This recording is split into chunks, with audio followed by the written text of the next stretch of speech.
Fellow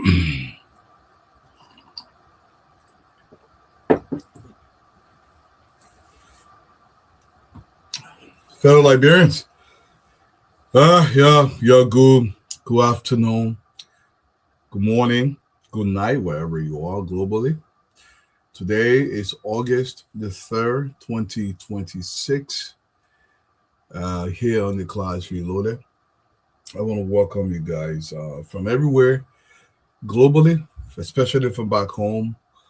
My name is Ansu Dwalu, and I'm broadcasting here on the East Coast of the U.S. It's approximately 4 p.m. my time. I know you guys in Liberia. It's roughly 8 p.m. in Liberia. We say welcome to the show. Thank you for joining the conversation. I want to welcome all you guys from across the country. I see Dwala is always here and present front center. Dwala, welcome to the show. My brother Stanley Gadia, also out of Trenton, New Jersey. Welcome. Faliku Kamar, Mr. Kamar. Welcome out of Ramsey, Minnesota. Minnesota. How are you doing out there, Ramsey? Bon Alice is here out of Iowa. Welcome to the show, Victoria K. Brown. Victoria, welcome to the show. Over here, I see Rick Nixon. Nixon is watching from Royville, Liberia. Welcome to the show. Choko Moses Quebec. Mr. Quebec, welcome to the show, sir. Over here, I see Adam Boykai Sharif. Mr. Sharif is watching out of New York. Arthur Butler is watching out of Wadena, Minnesota. Welcome to the show. Jonathan Carlon from Media PA. How are you doing out there? I see somebody from Vancouver. It's Eddie Menide. 33, Sami, 89. I mean, all one word joined together. It's making my life hard here. It is Anna. Woody, welcome. It's out of Norfolk, Massachusetts. Welcome to the show. Jay Lawrence, Mr. Lawrence Brown. It's out of Grand Cayman County. So our people out there in Grand Cayman County, we say welcome to the conversation this afternoon. Like I said, it's 4:01 p.m. here on the East Coast, the 3rd of August, 2026. I want to welcome you guys from across the country. You're Poppy here. Let's talk Liberia. All across. It's always going to be a Liberia for me. Let's listen to the Justice Minister and a few others. This has very great potential transnational dimension. Links to organized criminal networks. They were being elevated at the national security level, and the joint security has been mandated to do a joint investigation. This decision is not only is in the supreme interest of our country, because it's the government determination not to treat this matter simply as a narcotics case, but as a significant national security threat. We understand the public interest in transparency and accountability is very legitimate and understandable. But we all will note that the quantity of cocaine seized for export in the country. They're not coming in and seize it, they were in the country. Impossible links to organized crime networks that is operating in the Sahel. The LDO commenced active investigation. The LDO went at the Rawa International Airport. We pray for CCTV footage and video recordings that is in the LDO possession. We recommended to the National Security Council, based on the elevations and the importance attached to this case, while it is true that we are officer in charge, and these investigations involve multi-layers and multi-dimensional activities, we recommended to the National Security Council that the investigation be elevated at the level of the National Security Council, and the Joint Security Investigation Team be formed to look at the circumstances leading to the investigations. Today, the National Security Council are taking siege of the matter, and the Minister of Justice and the National Security Advisor spearheading the investigation. You'll continue to welcome here. If you guys listen to the Justice Minister, he's absolutely right. This is a national emergency. The president has elevated the issue of drugs in our country as a national emergency. That means every single lever of national security is going to be activated to pursue this out of our country. This is responsible leadership. I want you to forget about all this crap you see here on Facebook or on social media, on the TikToks and all the social media handles out there, insinuating that anybody at the president's level or above has anything to do with this. This has been elevated to a national security risk posed to our sovereignty. That means the national security has been activated. This is how serious the president is taking this issue. Additionally, the Europeans are lending their support and with manpower and resources. The Americans are also actively involved, lending their support. So nobody is shielding anybody here. So all I know is they're making it has been elevated, and I love that elevation because more attention has to be drawn to this very drug question. One thing I love about what the Justice Minister said was this: he said, "Listen, the drugs is meant for export out of our country. That means the drug was here. So there's a possibility the drug will be being produced in the country and not being shipped to the country. They are considering all that very angle. So hopefully they can get some solutions and get the drugs out of our country." Baby Ma Elliott, welcome to the conversation. Stevenson Sua is out of Minnesota, USA. Welcome. Rose Horace, how are you doing, Rosie? Welcome to the show. Willett B. Morris, Victoria Fonconia, how are you doing? Comfort Gay Floyd, Clarence Momolu Benson, welcome to the show. I see somebody here. Theophilus, I said Gibby. 9789 when you guys join the name together. It said, Dwallu, your man Stanton says the Minister of Finance is paying you three. I hope the Minister will pay me 3,000 too small, actually, for what I do here. They should give me a whole lot more. When Stanton read it, Stanton can help put me a more and talk nonsense. I hope the Minister of Finance will pay me way more than that. I deserve to get paid for what I do. So Stanton don't know what he's talking about. Well, I'm going to forget about Stanton. John Oberly, welcome to the show out of Northern Virginia. How are you doing? Louis Gabon, how are you doing? Lorena Gortor, everybody, man. Franklin HB Sano, Mr. Sano, welcome to the show. Thomas Simway, how are you doing? Everybody, man. Yes, the drug issue has been elevated to the national security risk issue, a sovereignty risk issue, if you ask me, because we know what drug can do to a society if that drug is left unchecked. President Bwaka will leave nothing unchecked. I want to continue to welcome you guys. Let's listen here again, see what's happening in the country. This is the problem that we have. 2024, we came here and said, okay, we will support all the farmers to grow rice. If you travel on the main road, you see, we develop all the swamp on the road. With the hope that the first year investment will motivate you to come back and grow on your own. For every hectare, we're giving them $1,000 to develop it. From there, we were giving them the fertilizer, the seed rice, and everything for them to grow on their own. 2024 came and passed. 2025, they expected me to give them the same money again to go do it. They didn't do anything. You see, if you do it that way, then for me, it's a problem. The government puts money in there, put your own there. So this one now, if you get a pepper seed, you go grow it. You will sell it. The money you make, what you do with it? You can't use it for next year production. So you have continuous source of income. This is the intent. Look, you're welcome. You're welcome. I want to say this to the finance, to the agriculture minister. Big shout out to him for the subsidies that were given to smallholders farmers or small farmers to plant from pepper to that the government should just give us. And we are not going to do anything to multiply the talents that have been given to us. But also, too, I'm going to put the responsibility on the leadership that is giving them that talent. The leadership has to monitor the talent. It has to gauge people who are capable of multiplying that talent, demand from those people through a proper organization, to make sure that talent is multiplied so it can be transferred to the next person.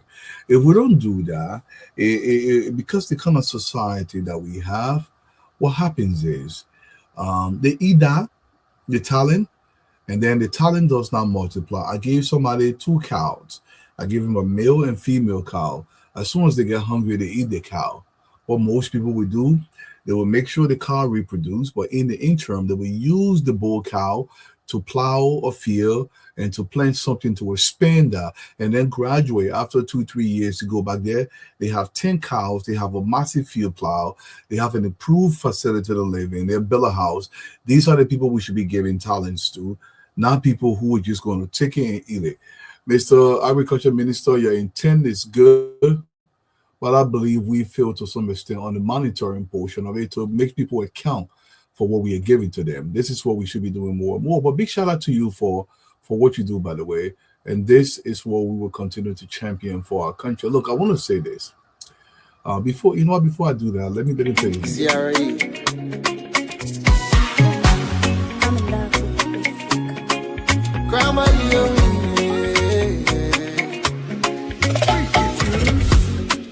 just one place to lay my head as I working and praying for better days. I'm pointing that que pen and play, que sai. Povo let me una get no vale to call. Some people want go America, some people want Rabica. Oh, me I just want food to eat. I hear say people killing people, yeah, for money business. Me pa, I just want place to sleep. When my stomach full, paper happy, oh. If I get place to sleep, I swear I'll be happy, oh. When my pocket full, I will feed my family, oh. If my woman be happy, oh. Everything will be okay. See, I just want a small something. Yes. That's Crown Boy Lil Wayne. Big shout out to Crown Boy, man. Liberia to the world. I love your song. Keep doing your thing. Let's make quality music, not just for Liberia, but something that stretches beyond our border so you can make some money, my beginning, so you can make some money. Big shout out to Crown Boy. Continue to elevate Liberia. It's a good thing. Look, I'm going to continue to welcome you guys here, man. Y'all, thank you for joining the conversation. Sablama, KP Bali, how are you doing? Thank you so much for joining. Olivia, Babu, Masia Snarling, welcome to the show. Marie Johnson, hello there. Hello, Hampton, Georgia. Flumo Livingston, welcome to the show. Flumo, what's going on, man? Yama Thompson, Precious Johnson, Judy Bayou, Cinco, welcome to the show. Clara Howard, my own wife is here. Clara, what's up, my man? We haven't heard you. Adolphus Elliott, Grace Falconian. I was reading an article earlier today out of Atlanta, Georgia, that was published by, I think the CDC has something to do with it. Non-Liberia CDC, the Center for Disease Control. And it was talking about the way HIV is spreading in Atlanta, some of the habits in Atlanta. And I was just wondering what you're doing out there in Atlanta, man. You got to slow down. You got to reduce the HIV rate. This is just crazy. Mentioning that, but yeah, big Crown Boy, man, big shout out to you. Look, over the weekend we saw the social media videos just going every single way. Look, if you support a political party, and the reason why you guys went to Philadelphia over the weekend, I'm talking to the Weashens that trooped into Philadelphia, about 18 or maybe 20 of them that surrounded former President Weah, and they believe they are going to go out there, and the reason they're going there for them will get in Joe when Joe Weah come to power. Liberia is now finding the best and brightest minds to come to government, to help, to head the levers of government, to be the architects of our society. Your appointment in government will no longer be because you support a political party. And first and foremost, I want to say this to you guys, that you got to leave the people's son alone. President Weah looks not well. Leave him alone. He cannot be the conduit, the only conduit through which you can come to government. Look, listen to these seditions, believing, when they may come to power, you must get or joy. Listen to them. God bless you. We love you. You love CDC. And because of President Weah, 2029, you guys. Anybody, they don't care your position. You already know.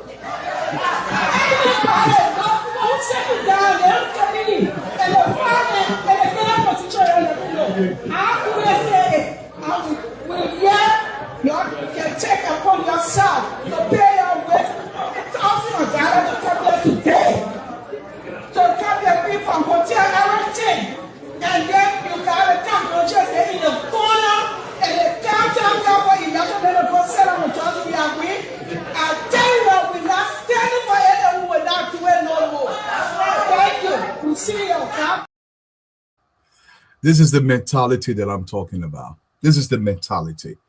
Does anybody in that room look like? I saw my brother Gamoyu Clinton out there as well. Does anybody in that room look like can hold in a government position or produce anything properly? You think this is what this society should be?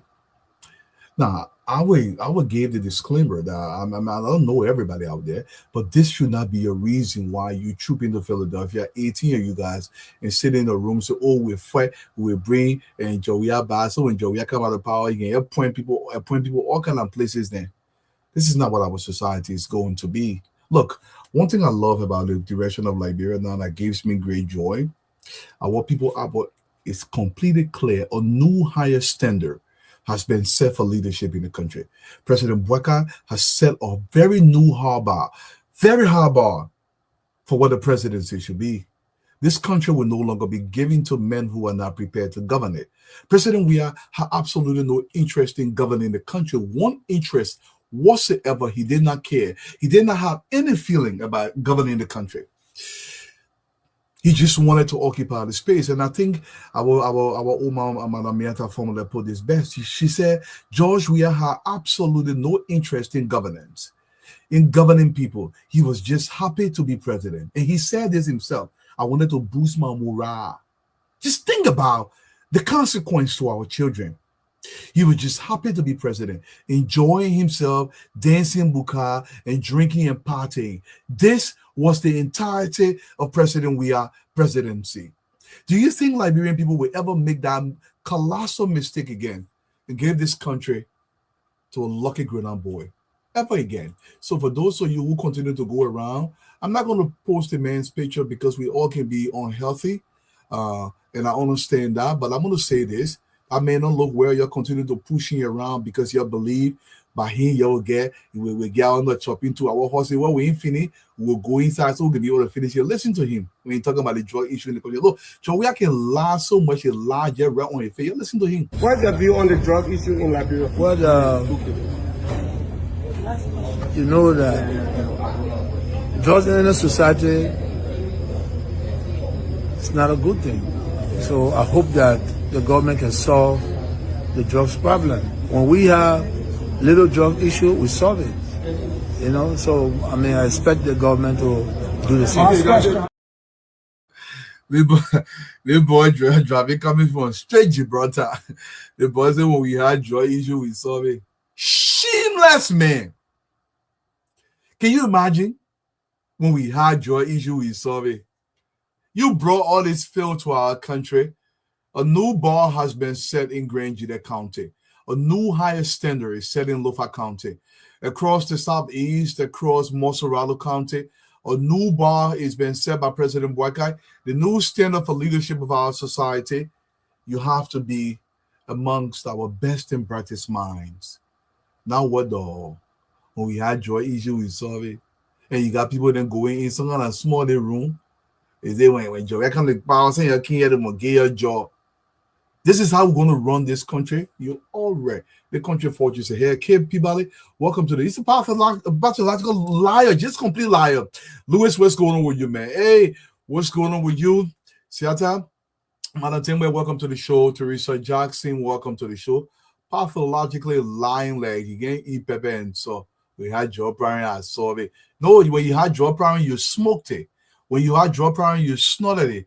When you had Joe Brown, you lick it. When you had Joe Brown, you were getting high, Mr. Former President. We know what you did in the country.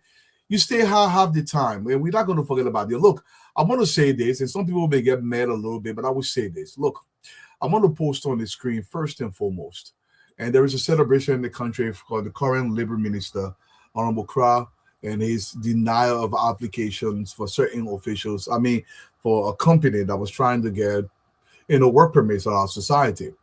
And I'm going to say congratulations to the Minister of Labor, Honorable Kra, for what he's done. And this is how it's supposed to be. For me, I believe there is no position in Liberia now, no profession of any kind that any company can bring to Liberia that we cannot look globally and find a Liberian to occupy that space. That just means you can come up with your this and that. They are not more qualified. I don't care where they come from, even if they come from heaven. So these work permits should not be granted to people when we are mostly unemployed. And this is what I'm going to say. Look, on the screen, you will see Senator DeLong. You know, there was a period, this is where some people will get mad at me. There was a period in our country where Senator DeLong was literally doing his job, holding Honorable Crowd to account to make sure these work permits are not granted to anybody but Liberians, to give the jobs to Liberia, and people try to make it trouble. They said Senator DeLong was against our brothers in Nima County because he went against Honorable Crowd. This is crazy.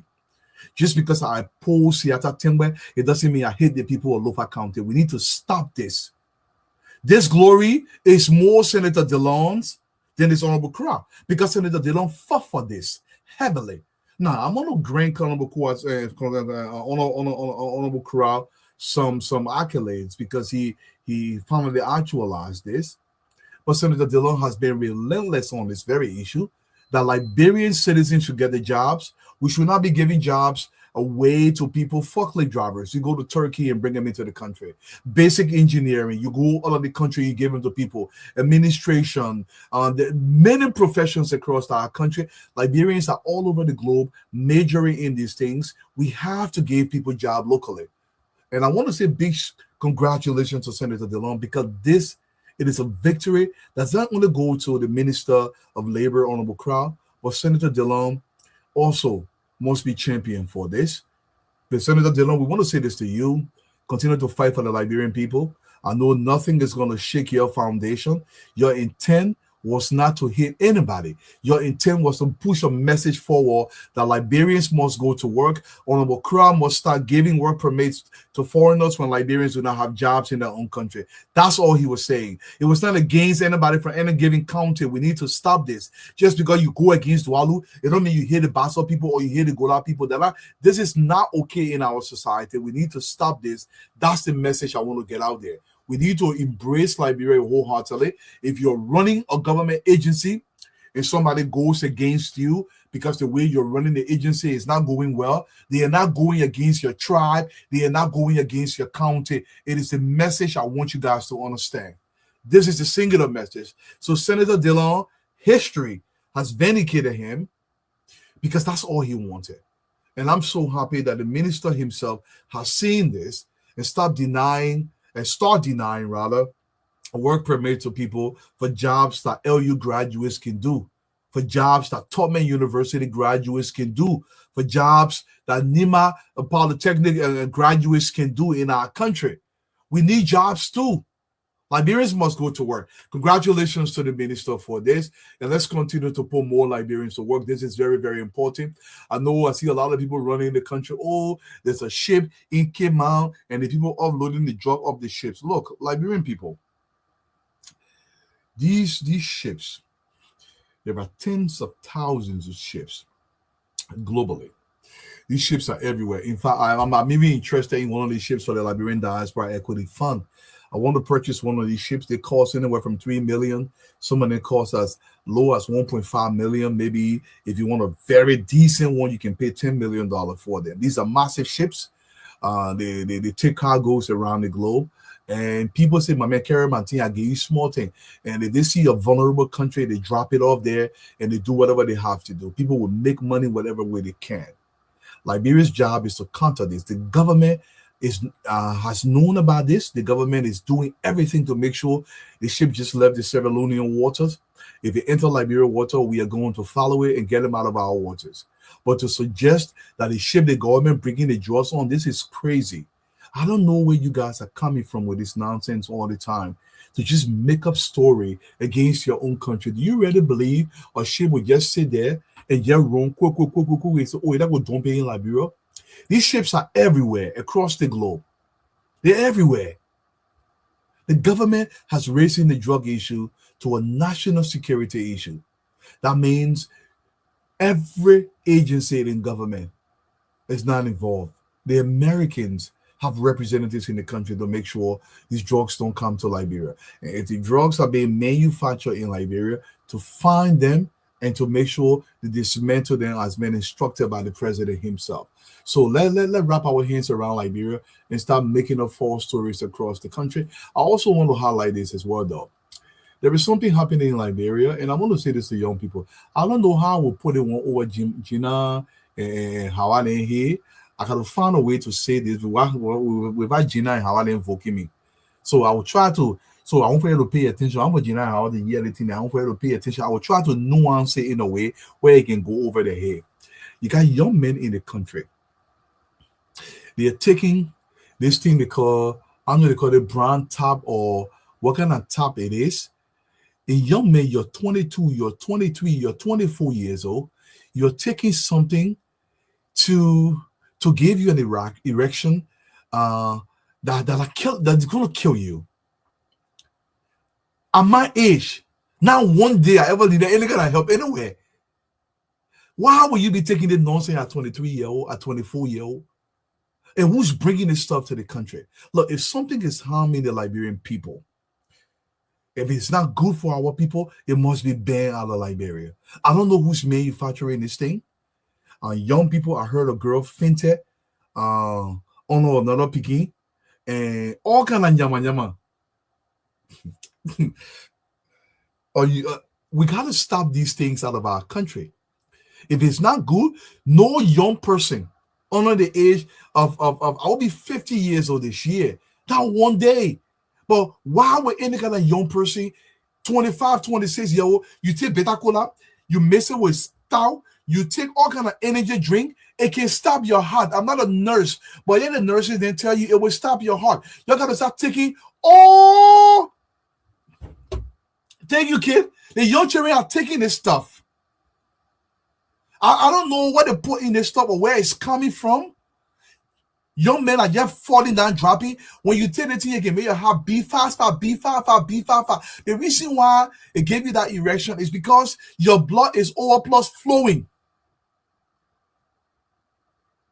And your blood start overflow flowing, it made your heart beat fast. It can stop your heart. You need to stop taking all kind of beta cola, all kind of gana. You're very young. It's not going to help you. It's where your grandpa they not feeling 19-year-old feeling. Look, young people in the country, if you have that problem under the age of 50, there's something wrong with you. There should be no such problem. Go see your doctor. Start drinking all kind of things in Liberia. It's not good for you. Like the only message I will get to you, it's not good for you. It's gonna kill you. So when you go to the year 4 now you die, they say that wish that don't wish you. That all the gana what you take and they new thing what they call brand tap. I forget what they call it brand tap. It's not good for you. If you take it, you can fall down and die. That let me say that your body saying this thing to you. We need to stop that in Liberia. We need to stop that. And once again, man, all across Liberia, you're welcome to the show. I want to continue to welcome my people, man. Who else will I miss here? I think most of you guys are here. Too much blood flow. Yeah, how about serious thing? And they the high schools, if you're a high school teacher and you're listening to me, please speak to our young people. And if you're a young girl and you see somebody chunking that thing down 50, and tell them, no, you're not going to die over me. I don't know any kind of euphemistic way to put it. I cannot nuance it enough. Don't be taking things under the age of 50. And if you're over 50, you take care of your body, you shouldn't have a problem. That's why you're not supposed to be drinking. That's why you're not supposed to be smoking heavily. I'm not saying you cannot drink a little bit of wine here and there, but you just sit down, be at table 24/7. That's why you see my beginner, by the time you turn 37, 38-year-old, and the Samuel Johnson said, the more Ali said to Samuel Johnson, y'all need to stop the thing in Liberia. You're killing yourselves. You're creating problems. There's another thing happening in Liberia, and somebody said me something about it. I have not investigated this fully. The motorcyclists in the country, people have this new injection in the country, and they're injecting people when they're on the motorcycle, and they just leave the body somewhere. I don't know if people are dying or it just renders them unconscious. It's an issue. So I don't know. I don't know what's happening. I don't know if the health ministry is involved in this or the police department is involved in this. They have to investigate this. If people are going around with a syringe and something in the syringe and they're injecting motorcyclists in Liberia, something has to be done about it.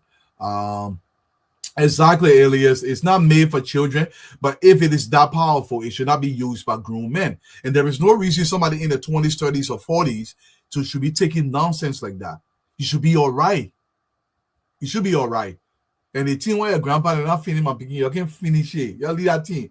Y'all can finish it. Once again, man, I'm going to continue to ask everybody, man, welcome to the show. Let's recognize the radio stations across the country so we can start the show, y'all. I want to say big shout out to DC 101 for relaying the show. Bambujo Radio out of Mozzarella County. Thank you for relaying. Punch FM, I saw Way Punch. Big shout out to you guys, man. Once in a while, we get a little bit of complaint for Punch, but guys, make sure you're online. We have a lot to talk about here today. Trust FM out of Bomi County. Thank you.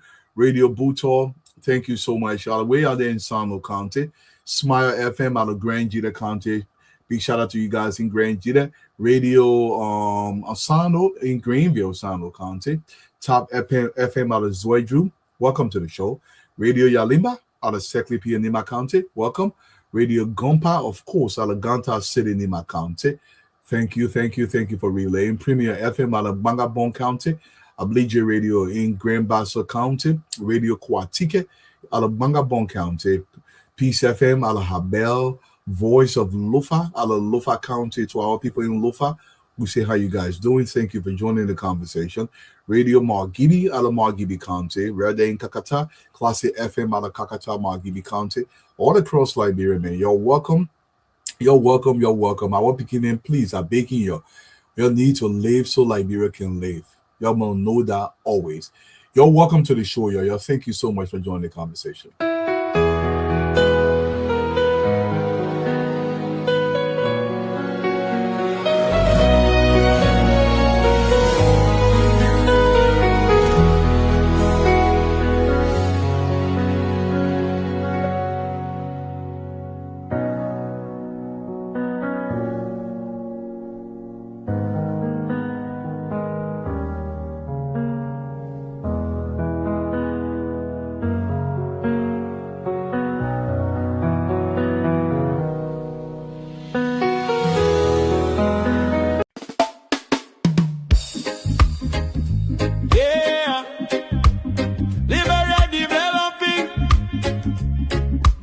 Class Reloaded, the #1 online show that brings the truth. Showcasing JNB and JKK progress all across the country. Oh, the Class Reloaded, we are online every day. Showcasing progress the Liberian way. Well, JMB and JKK, they're making the way. The Class Reloaded, we're shining today. Hey. Oh. From Monrovia City to the other counties, development talk shake the country. We talk the truth, we don't lie. The rescue mission making people smile. Roads getting better, schools better, electricity stable, no more hoping. We see the change, we see the light. Unity Party doing things right. Who talk the facts? The Class Reloaded. Who bring the vibe? The Class Reloaded. Support development. The Class Reloaded. Who better arise again? Oh yes we can. Who talk the facts? The Class Reloaded. Who bring the vibe? The Class Reloaded. Support development. The Class Reloaded. Who better arise again? Oh yes we can. The Class Reloaded, we are online every day. Every day. Showcasing progress the Liberian way. Well, JMB and JKK, they're making the way. The Class Reloaded, we shining today. Hey. Hey, hey, hey. Turn up the sound, let the people dance. Liberia progress, we get the chance. No fake news, we bring the proof. The Class Reloaded, always in the booth. From social media to the street corner, everybody talking about the new order. Respect to the hosts, they keeping it real.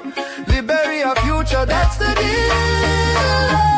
The Class Reloaded, Truth. Liberia rising, Progress. JMB and JKK, Develop. the rescue mission, we move soon. The Class Reloaded. True. Liberia rising. Progress. JMB and JKK.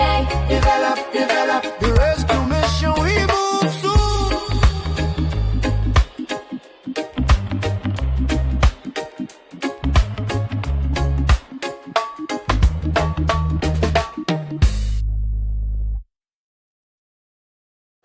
You're hello. Yes, yeah, that time where I saw that man dunking I said, wow, Seattle, your son is like 12 feet tall. Corey, happy birthday, young man. Continue to shine. And across the country, man, all you guys, welcome to the show. Thank you for joining the conversation here tonight. It's going to be a great night. We have a lot to talk about here. But I saw this banger, man. I just want to, when Liberian music is good, when you get no cussing inside, when it's meant to soothe the soul, when it's meant the beautiful dancehall music, I will promote it because I want Liberia to the world. Let's listen one more before I even start the song here tonight. Let's listen to Crown Boy and Leo Wayne. I love his banger. My begin continue to shine and elevate Liberia, make good music, and we will champion your cause. Y'all, welcome to the show, y'all. Yeah, let's dance more before we start the show. I begin. CRE. I'm in love with the basic. Grandma Leo.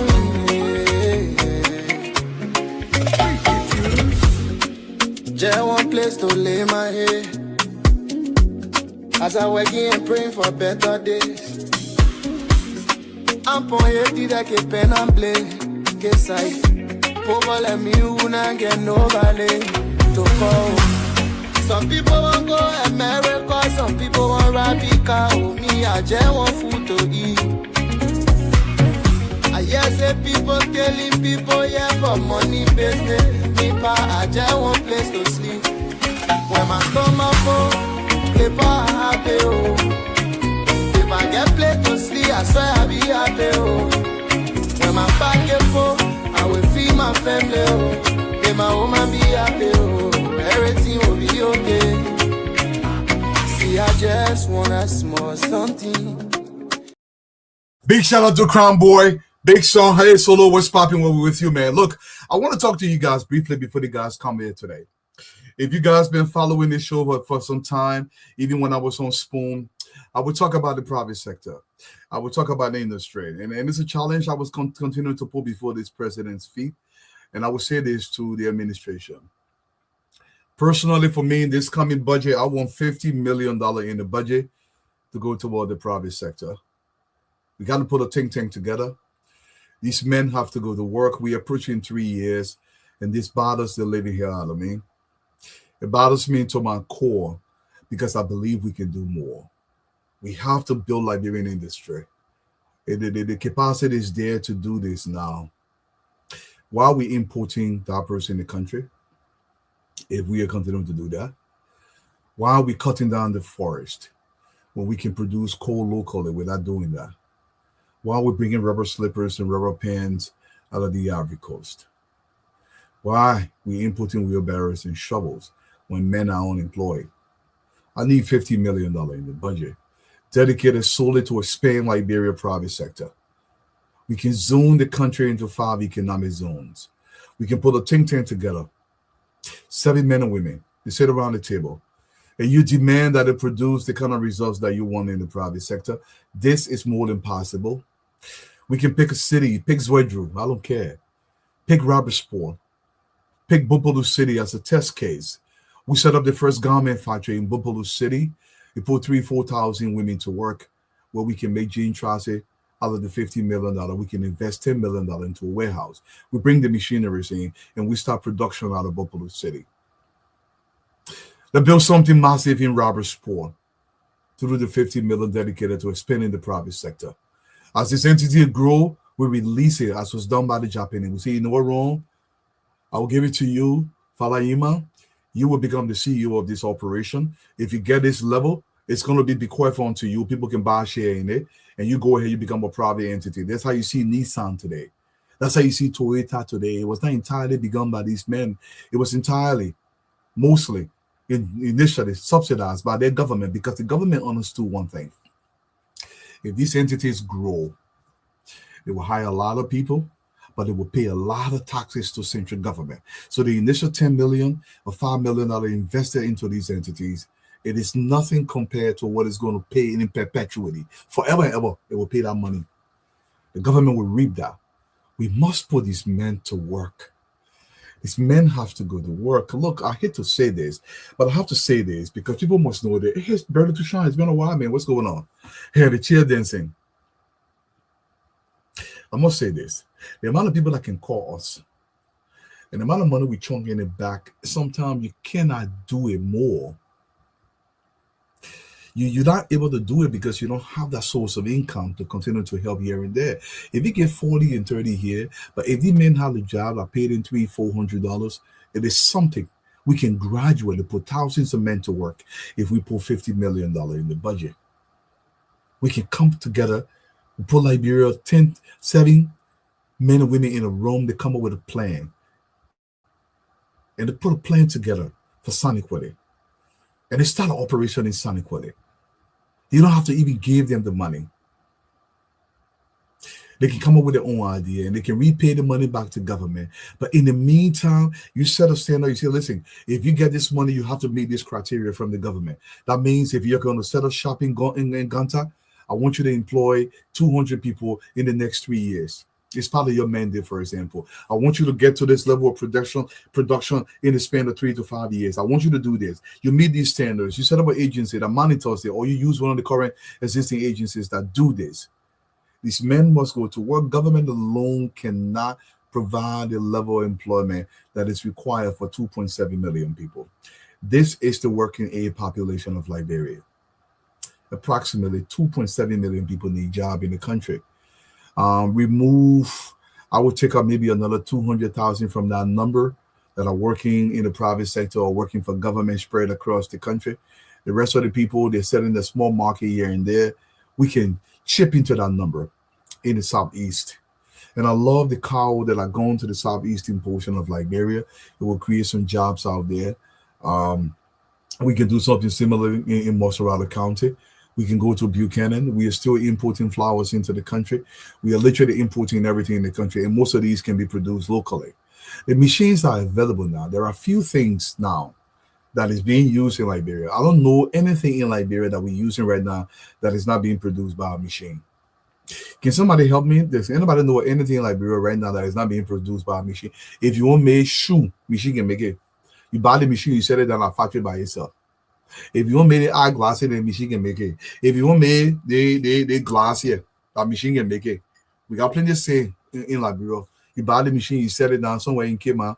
300 men working on making our own glass. All the glass men in Liberia, we can make it right there in Liberia. And someone will tell you, say power. Let me tell you something about power. I know power is important. Don't get me wrong. If you went to India, I was fortunate to visit Calcutta. I used to be a pricing analyst for a company here in Massachusetts called they were called On Process Technology, and I was a senior pricing analyst for them. And we opened a couple of call centers. We had 3 call centers here in the States, and these call centers kind of reported to me. And then during senior management meeting, we would talk about what these call centers were costing us. If I remember, it's about maybe 15 years ago now, but if I remember, the call centers out of Fall River, one was out of New Hampshire, and we had another one out of Maine. Each of these call centers was costing us on average about $3.5 million per month to operate. I'm talking about all the operational costs, the overhead costs, payment, salary, etc. About $3.5 million. The smallest were out of Maine. The biggest were out of Fall River, Massachusetts, and we had one out of New Hampshire. These were substations. So, and the decision was made to transfer the call centers into Calcutta, India. So I had to go to Calcutta, and we have to look at and run the numbers. It's okay, this is doable. Now, we had, I don't remember the exact number, but out of the states, I think we have 200 to 500 people out of the 3 locations. We were able to triple the number in India. And everybody in India had a bachelor's or master's degree. We tripled the number out of India. And the cost to run the entire operation was less than $1.5 million, even though we tripled the number out of India. But I was fortunate. I put it in the chat room. I was fortunate to I put it in the wrong chat room, my people. I put it on Senator Dillon. I put it, okay, my bad. I thought I put it in the chat room, but I put it on Senator Dillon's stuff. Okay. So I was fortunate to go out there. And then what happened was we get there and I got this vehicle. I rented this vehicle to go to this small factory. They were making from, just think about anything you can think about. They were making from tissue to ink pen to pencil to t-shirt to anything small thing you can think about. All these operations were being run out of generators. And some of them, there was this small place that I went. They were making this. There was like a garment place, but they had their own little turbine in the back. There was a small waterfall that they attached to this thing, and it was running their own electrical power grid. The point I'm trying to make here is we can find a way to do it until we get a current. We cannot wait for lead everywhere before we say we can put a t-shirt factory in Vonjima. This is the point I'm trying to make. We have to find a way around it. And there are ways they can be done. I know power is important, but there are so many ways. Anybody who lives here in Massachusetts, and back in the day, if you go to Lowell, Massachusetts, if you go into Fall River, Massachusetts, or you go into Lewiston, Maine, up here in New England, most of these mills, they did not use the city power. They used, as like for instance, in Lowell, Massachusetts, they used the Merrimack River. Almost every factory generated their own electricity. We got to find a way around this thing. I'm not suggesting that anything is going to be just easy. God, I apologize, man. I thought I put it in the chat room, and I just put it here. It's not going to be easy. But no society has developed because it was easy. They developed because they challenged themselves, and they challenged the very people that claim that they have gone to school. You put them in Granger there. You say, listen, I want 12 shovel every single hour out of Granger there. This is your number. This is your quota. These are the tools. Make it work. And if we start increasing production in some fashion, simple thing, the flour, we input it into the country, we can produce it locally. Now, even if it's an assembly line in the beginning, we got to do that. If you go to the Liberian market today, they are dumping everything. In fact, today there was an agreement reached. And don't get me wrong, I love the agreement that was reached, and I will celebrate the agreement. This company is called Laser. It signed a $32 million development operation licensing agreement with Softcare Limited, boosting manufacturing and direct job creation in Liberia. And I'm going to read an excerpt from this publication here so you guys can know what I'm talking about. August 3rd, 2026. The Liberian Special Economic Zone Authority has signed a 25-year development operation licensing agreement with this company, okay? On the 32 million United States dollars agreement, Softcare Limited will develop, manage, and maintain a designated special economic zone. That's not what I'm looking for. The investment is expected to produce 150 different jobs and over 200 different jobs. That's not what I'm looking for. Over here, what they're going to produce in the country, that's what I'm looking for. The vision is an industry to create jobs, supporting Liberian economic growth under the administration of Joseph Yaman Boaka, which is good. But they intend to produce things like hygiene product, female hygiene product. They want to produce tissue. They want to produce paper towel. They want to produce basic things now that we ourselves can purchase a machine, and we take a bunch of LU graduates. You get a supervisor. Even if it costs, if we don't know what to do, we get a supervisor from overseas. Listen, monitor them for 2 years, and then you transfer the skills, and then we produce it locally. We can do that ourselves. But now we got a firm that will come in now. It's a Chinese firm that will come in, and then he or she will come in, invest $32 million into the country, and possibly reap hundreds of millions of dollars out of our country. And then I will always ask the question, what minute we go into school for now? And guys, I apologize. I just put it in the room there. See, I think it's in the room now. I just forgot. The link is in there. The link is in there, guys. I just put the link in there. I put it in there, but I put it in the wrong chat. I put it on Senator DeLong instead of on the class reloaded. I just want to make sure it's on the class reloaded. Yes, it is not on the class reloaded. I just have to make sure that the guys come in here. My apologies. So this is the thing. We got to find a way to spin some stuff in Kakata. And don't get me wrong. I'm not saying it's going to be perfect from the beginning. There will be some failures. A lot of failures happen before successes happen. Okay? A lot of failures will happen. But over time, the Votex in our country, Tina Camo. Why are we inputting Camo in the country? Excuse me. Why are we inputting Camo? Why are we inputting tire in Liberia? Why?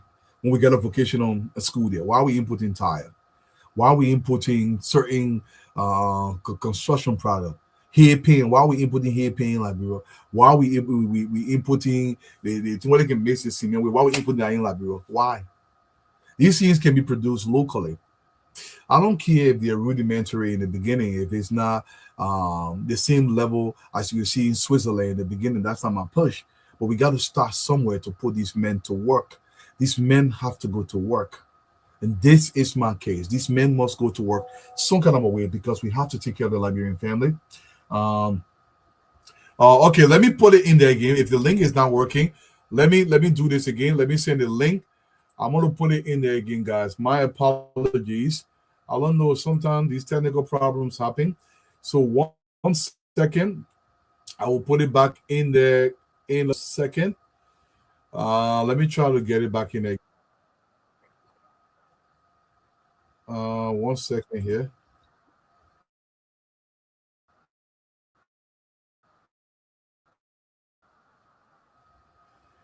So let me think here. We got the link back in there. 1 second. Let me see this, guys. My apologies. I just put it in there again. I don't know why let's say it's not there. Paste. Go. Okay. So let me go there, Patrick. Coming again with another one.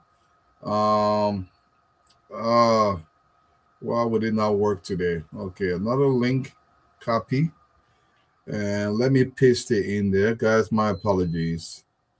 Uh 1 second. Okay, try this. I hope somebody can try this quickly and come on. Okay, I just put it in there again. Hopefully that link does work. Um, Look, and Bill Carson, you even said it, locally made furniture, and even the furnitures now they have machines that make them. And look, when you go into Guangzhou, I was fortunate to go out there, and you see some of the stuff the guys are producing out there, literally out of everything. If you want to make a decent chair, and the thing is, they are made in section, and then the section are just fused together over time, and that's what these sections do. They just fuse together. If you want to make a decent quality bed, the covering you see on the furniture that you see on Mecklin Street, all the coverings, it's made right in the factory. We can assemble them. These men got to go to work. You got to put these women to work. Why are we importing Chinese back in our country? Why are we importing underwear in the country? You build something in Bopolu, you build a massive, if it calls like an Amazon style warehouse in Bopolu City, the machinery is now, they call $5,000 for one industrial machine that can make from Gene Transit. You buy anywhere from 200 to 300. We put these people to work. We produce it locally. Yeah, mistakes will be made along the way. Forget about the mistake. They will be made. But over time, we will fine tune it. Patrick, welcome to the show, my brother. How you doing? Salute. Yes, Thank you. sir. Thank you so How you much. doing? How are you? Not Can you bad, hear man. me? Not bad. What's on your mind, brother? Well, too many things on my mind. I like to first of all say happy new month to Mm, you and to all of our viewers, our listeners across the country. yep. Tomorrow we'll be beaming live in Grand Crew County thanks to Sarah Singbe, who has made that arrangement. But I like to begin by saying that um, I feel for Mr. Cummings. I feel for Mr. Cummings. I truly feel for him. By this time in 2020, the CPP was formed, and there wasn't a clear cut um, choice or candidate from the CPP. That's how you used to hear primary, we go to primary. It was a strategy, a political strategy, not to let your cat out of the bag so very early. And so you used to see Mr. Cummings going across the country, Penina Ure, Yombli Kanga Lawrence, Joseph Yuma Boakai, and and everything. When it reached 2022, before people got to know, the chips started falling where they may, things started falling into place.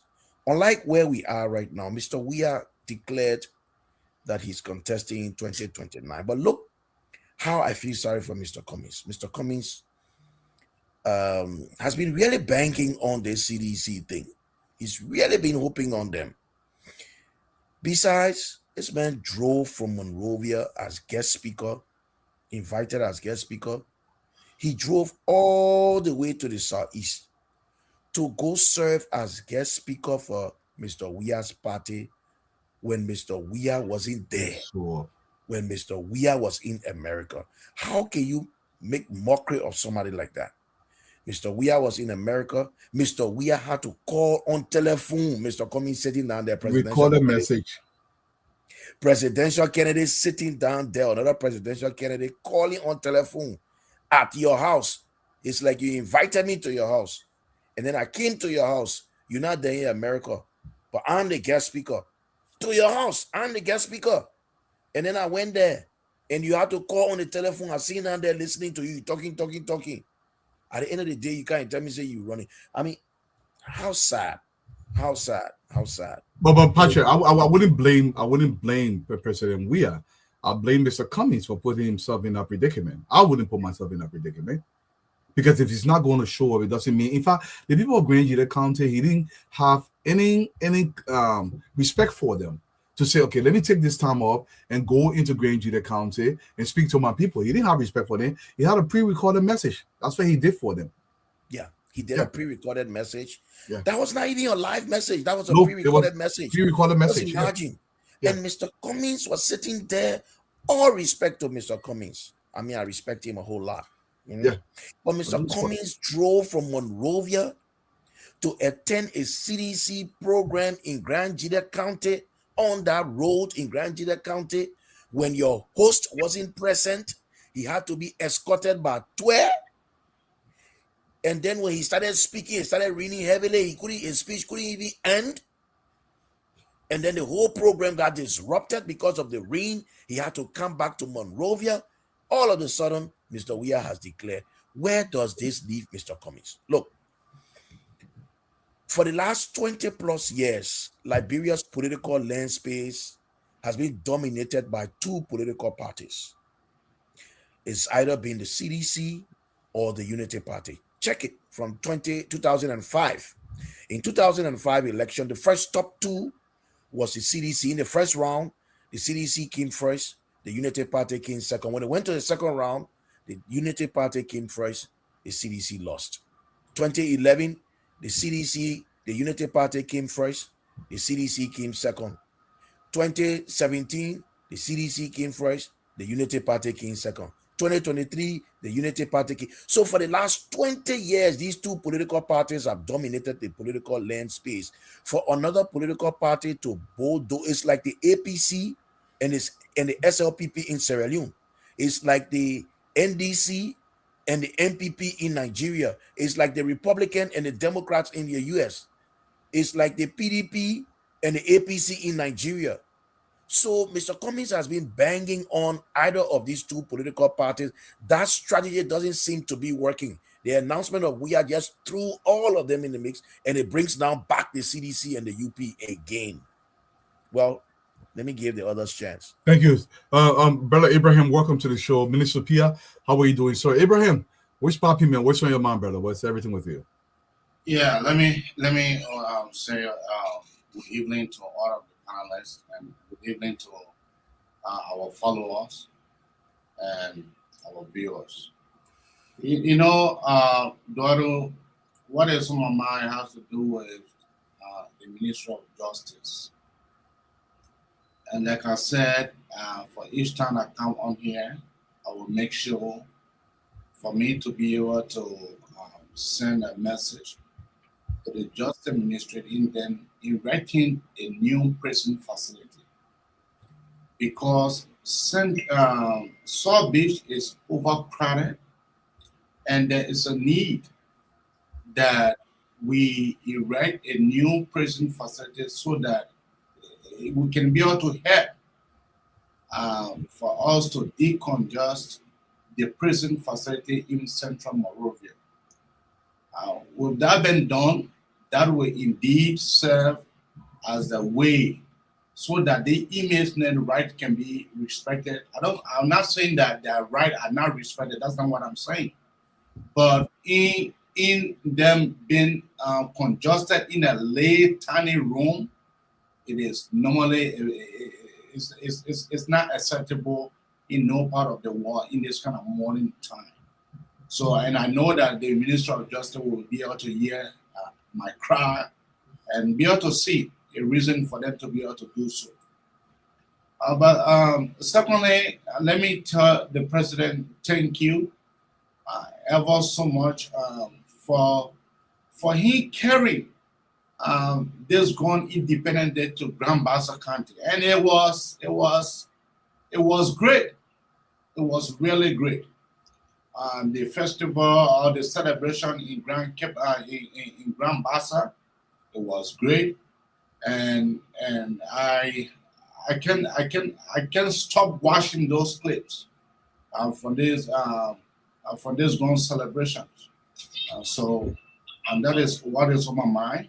So, yeah. Yeah, and Ibrahim, I think it's long overdue. We need a new prison, and everybody know that given the population growth.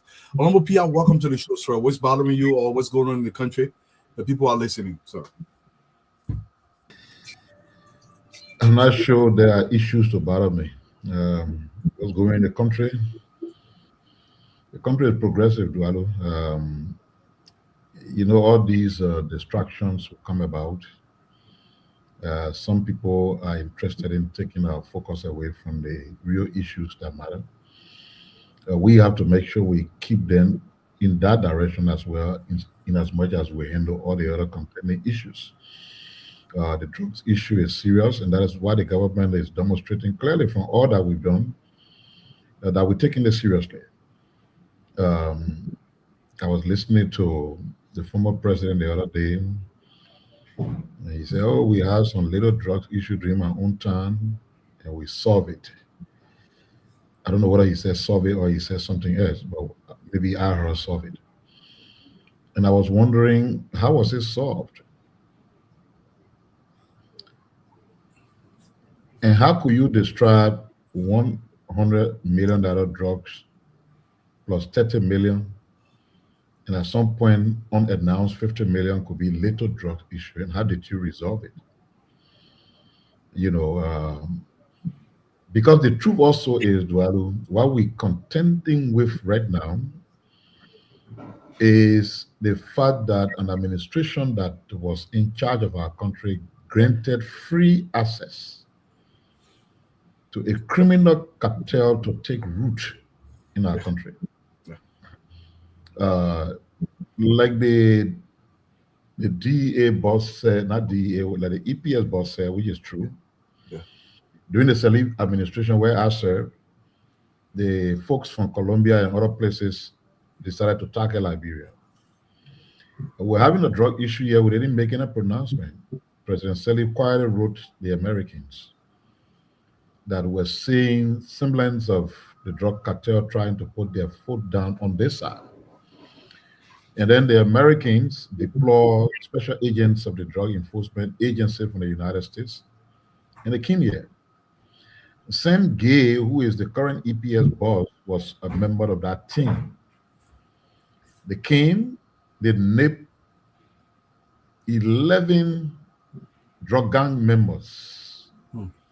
They were uprooted from Liberia and taken to the southern district of New York. That's right. They all appear in court. They were prosecuted, they were all found guilty. They served different sentences, some for 3 years, some for 5 years. The maximum penalty that some of them got was up to 33 years. Then the cartel panicked and they ran away from Liberia.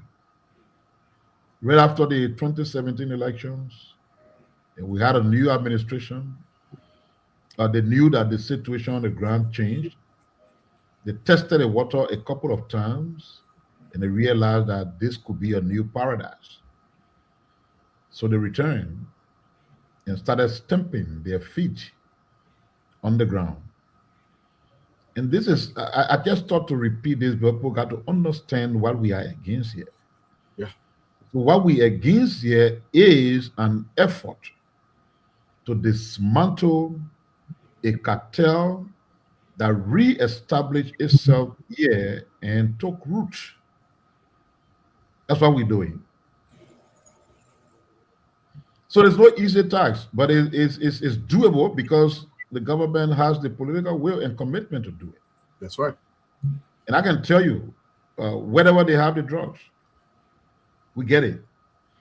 I am waiting to get updates from the team from the Ministry of National Defense to see what information they have after they dispatched their Coast Guard to what now looks like a mystic ship.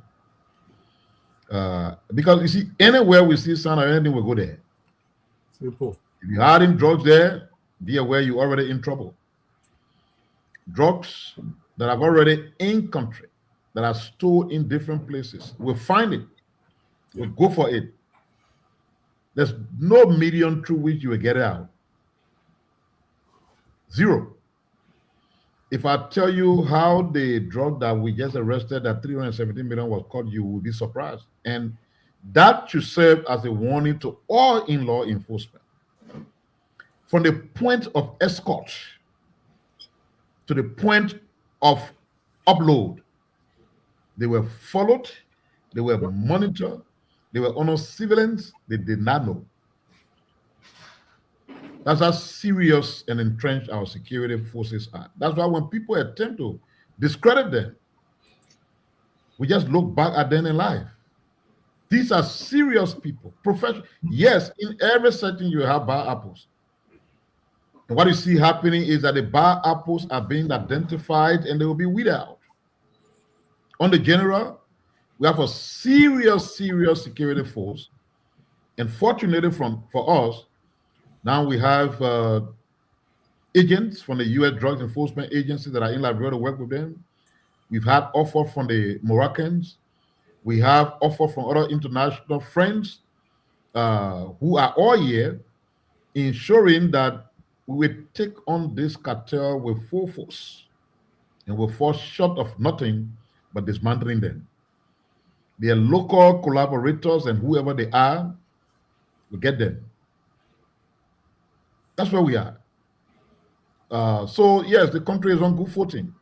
While we do these things, Dualu will continue to expand electricity to the country. We continue to expand our road network. We keep making our hospitals to work. We keep making our schools to work. Don't forget that there were talking points that were so routine here. They've disappeared if you're paying attention.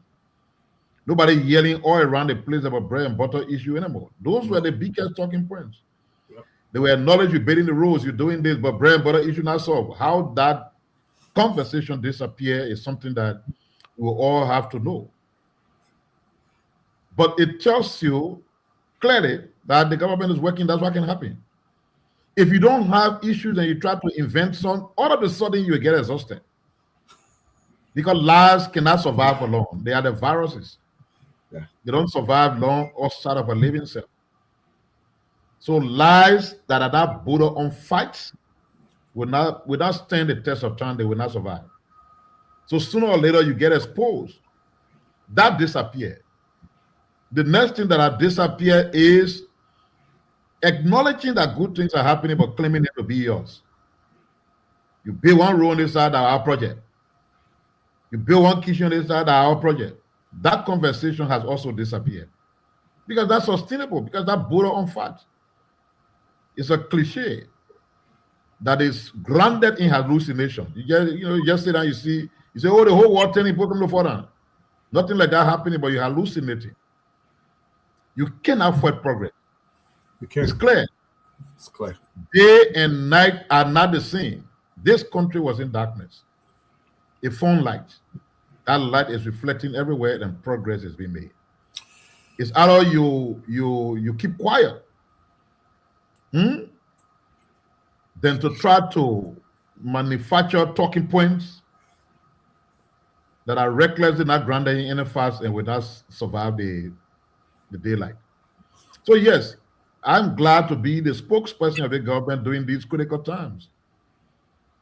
Because as difficult as it's supposed to be, social media age, everybody that are citizen journalists, the work still look easier.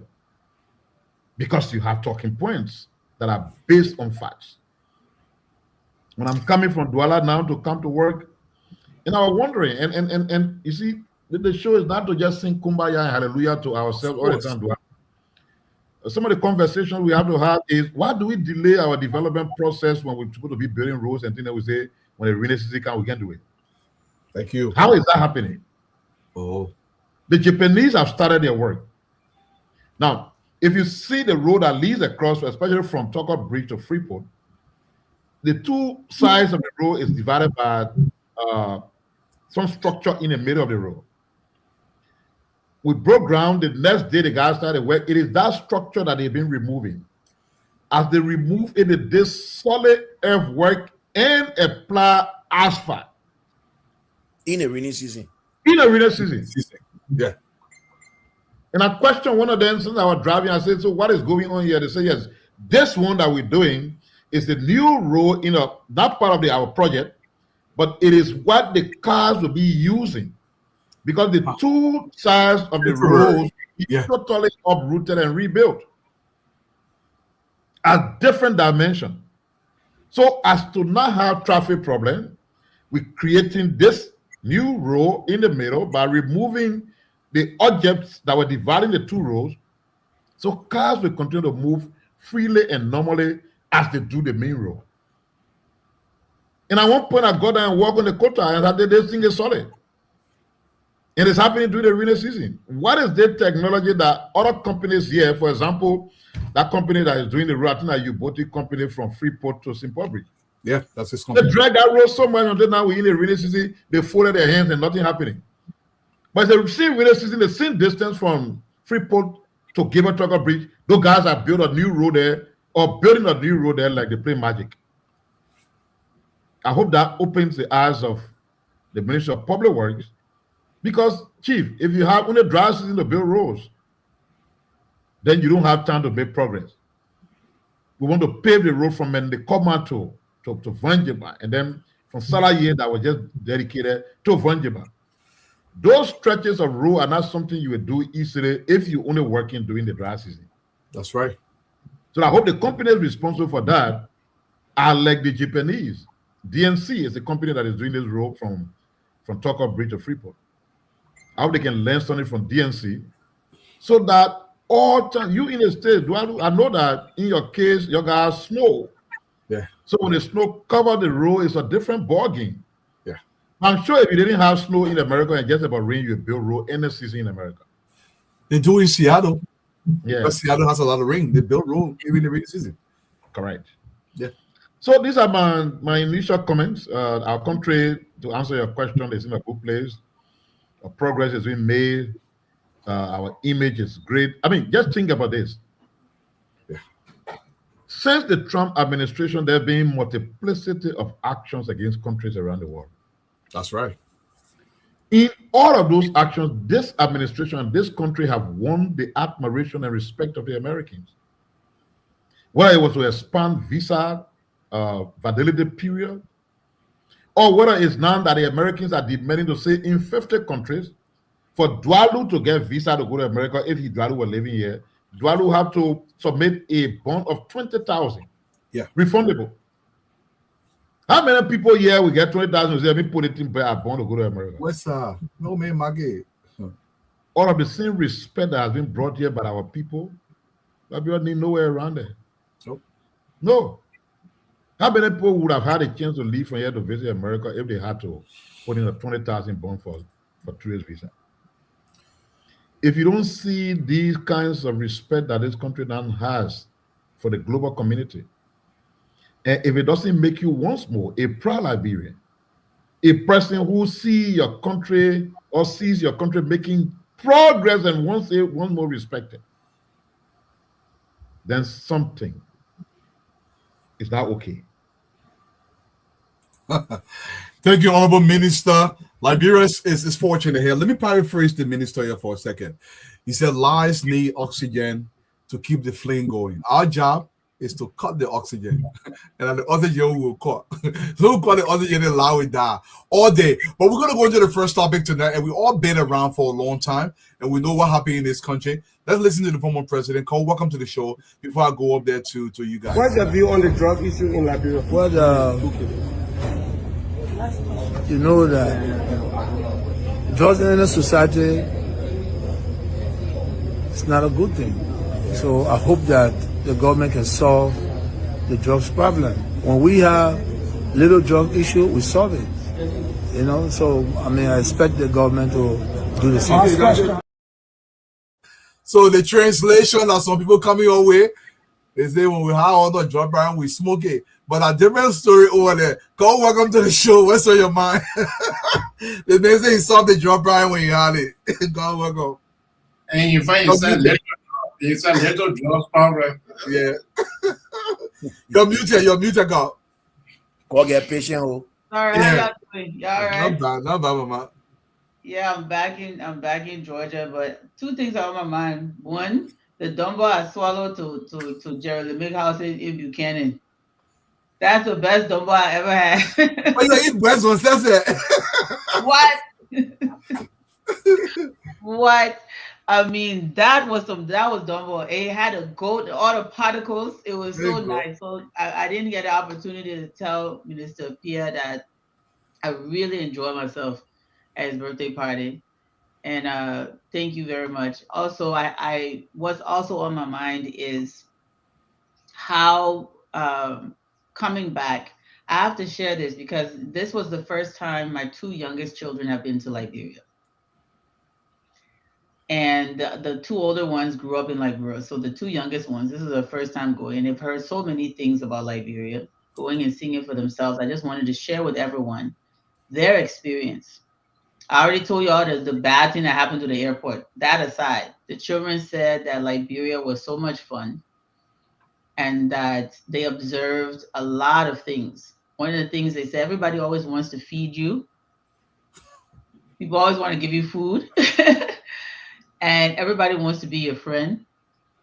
They've never been to a place where it's so easy to make friends. All the children just here want to be your friend. And it's true. Liberian children are very friendly with other children. They like to. We don't have anything called stranger in Liberia. When a strange person comes in the community, everybody come around, want to be friends with that person. And that is such a beautiful observation through a child's eyes, that our people and our culture is so welcoming, so inviting. And they just absolutely loved it.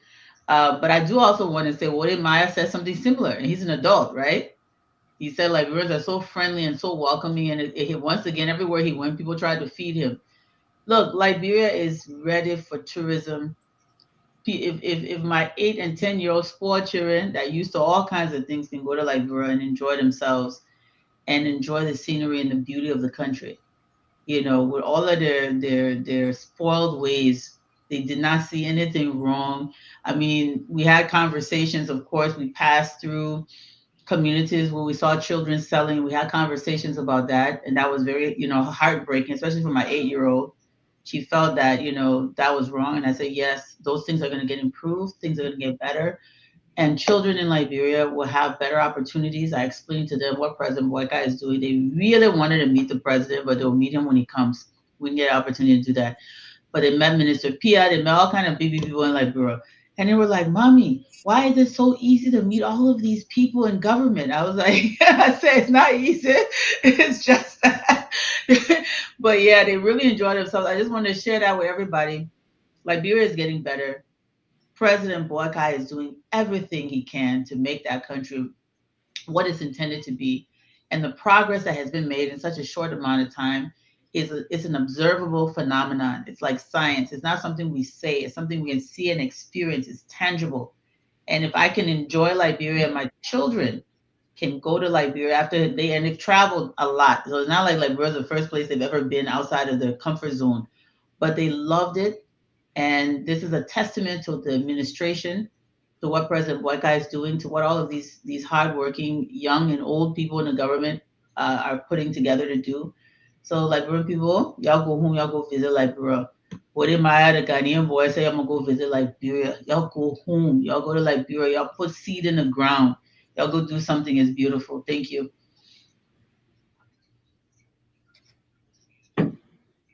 Follow I don't. What you do? You reading or you hosting? Yeah, that was freezing. Thank you. So, Patrick, we're gonna come to you first.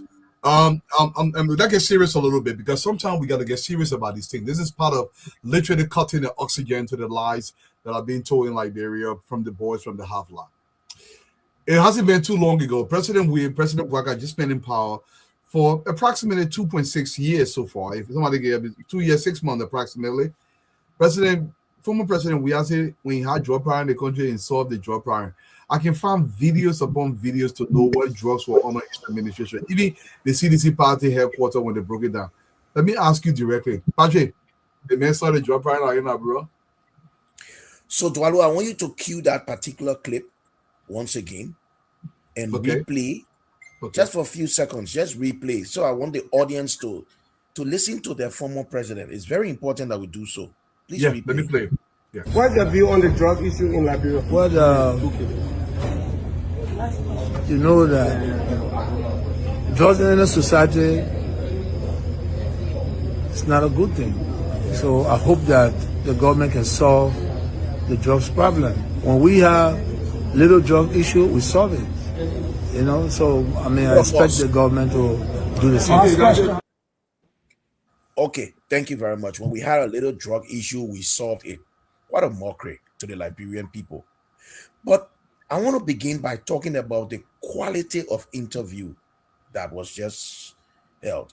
If anybody wants that kind of quality of leader in a contemporary world where people have to go and sit great interviews, where it's not about pictures and nice suits, it's about what you are able to say, the content of what you are able to say to make the case for an impoverished nation and all of that. If anybody wants that kind of leader, something must be wrong with you.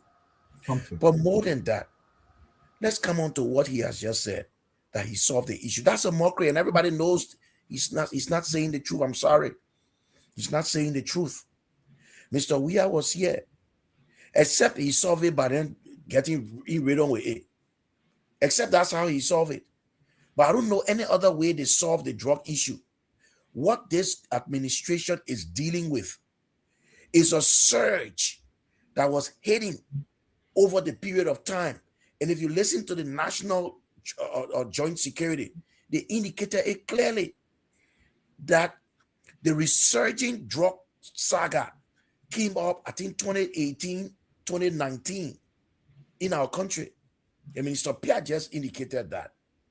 It took place. All these things you see going through, it was the promise President Boakai made. And the campaign song said they brought the drugs. We now want drugs. What you're seeing here is how we are trying to unearth. We're going deep down to unearth. And there will be some turbulence in unearthing this. That's what you hear about. This is the period of turbulence. Nobody fights a battle and just succeed. You have to fight before getting there. And we are fighting the cartel. So the cartel is fighting back in all kinds of ways. And Mr. Weah knows this very well. Some of these people benefited from this drug saga here. Of course.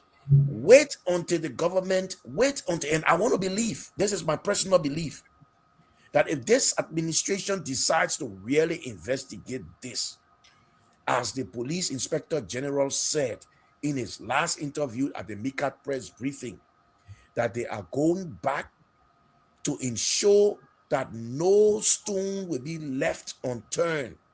This president has indicated and always indicates, think Liberia, love Liberia, and let's build Liberia. He has said, even if it is his own wife, the kind of political will that has been exhibited is unmatched, unprecedented. I've never heard any Liberian leader of recent that have said, not even Madam Sirleaf, that said, even my own son. This president has said that it can be the person closest to him. The security should go ahead and do its job. But let me shock you all. What is happening? It's not only the Liberian security. That's right. The Liberian security, the government of Liberia invited quality foreign security people to join us, people who are experts in this business to join us. What you're saying here is they are unearthing. They are taking their own time to do this because it's a whole clique, it's a cartel. That's so right. They have to take their own time to unearth this cartel. And that is going to happen. So when the names are emerging, nobody will come complain. Hey, wait on. Nobody will complain because the quality of people doing the kind of investigation here, you have nowhere to run and nowhere to hide. And let me shock you also. Drug is a non-bailable offense in Liberia. It's non-bailable. So that whole issue of going to go find to one insurance company and finding a bond, at the end of the day, you find your way out. You can't try to manipulate the jury system and try to get no, no, no, no, no. This is dead serious. The strategy is not working. The occultic kingdom strategy is to try to shift blame, is to try to make it appear like because these issues are being unearthed, so they're trying to, every time CDC tries to do this, it fails. Character is like pregnancy. It doesn't go behind. Mm. It comes in front. They're used to all of these things. So every time they come and say, okay, we want to compare because we did it before, so they're doing it again. That's all CDC is noted for. They did it, they brought drugs. So yeah, they're unearthing drugs. So they try to do a comparison. No, no, no. What is happening here is an intentional step by this administration to deal with this saga. And this government is dealing with it decisively. Okay, thank you so much, Patrick. And before I even ask Cole, because I'll go to Cole before I come down, I want to play what the Justice Minister said. Because this issue, Patrick, you're absolutely right, has risen to a national security level. Let's listen to the Justice Minister for about 1 minute and call coming. This has very great potential transnational dimension. Links to organized criminal networks. They were being elevated at the national security level, and the joint security has been mandated to do a joint investigation. This decision is not only is in the supreme interest of our country, because it's the government determination not to treat this matter simply as a narcotics case, but as a significant national security threat. Cole, you're listening to him. He said not to treat this simply as a narcotic case, but as a national security threat. And President Bwaka also follows through. He said, I have a mission. My foremost concern is to ensure that the lost image of Liberia is restored. I cannot entrust this responsibility to anybody else. National security issue. If I've been not messing around, Cole, anybody can crowd wish on. You will go after them. Let me tell you something. I listened to Patrick. He talked about the international community. So our security forces, we have some giants among them. Yeah. How many people in America are as trained as gay when it comes to DEA and his experience? The whole state of Georgia where I live, Gay could come here and train these boys. He's a Liberian and he went home to serve. He has international Interpol experience, US government experience. He's one of the most trained DEA people that I am aware of in existence. So it's not just because he's a Liberian. He is trained. How many people do we have in this world that are as trained as Prince C. Johnson Jr.?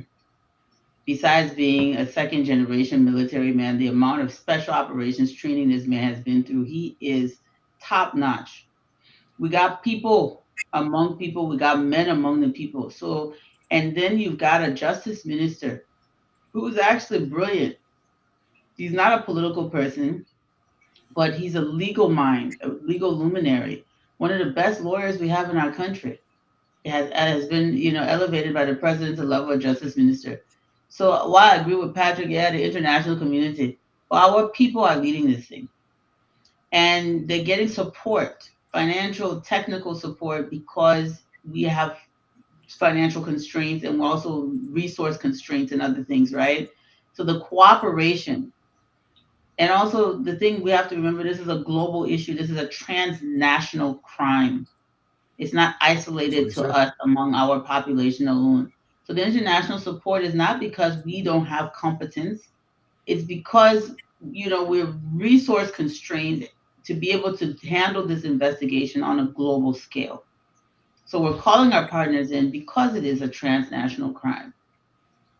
So I just want to make that clear to Liberian people. It's not because Liberians don't have trained security personnel. It's because the nature of this type of crime requires transnational cooperation and support to be able to really do the right things. And I also love what Patrick said about President Boycott saying, hey, I'll kill you who.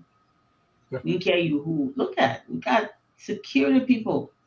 The deputy at DA, we got security people being caught up in this dragnet. Dwalo, I sent you a little jingle that I made. It's like they haul the rope. Like remember I say haul rope, haul bush. Our security sector hauled the rope. The rope hauled the bush. The bush turned around, hauled the whole forest outside. Whole forest. And we still I was shocked when those names start coming out. And this is why, ladies and gentlemen, this is why it was so important for us to bear patience and allow the people to do their work and not be jumping all over the place. Oh, yeah, we got to do that one. We got to. Come on, guys. You see how patience has prevailed and due diligence, not rush to judgment, but dotting I's, crossing T's, and taking your time to pull everybody out.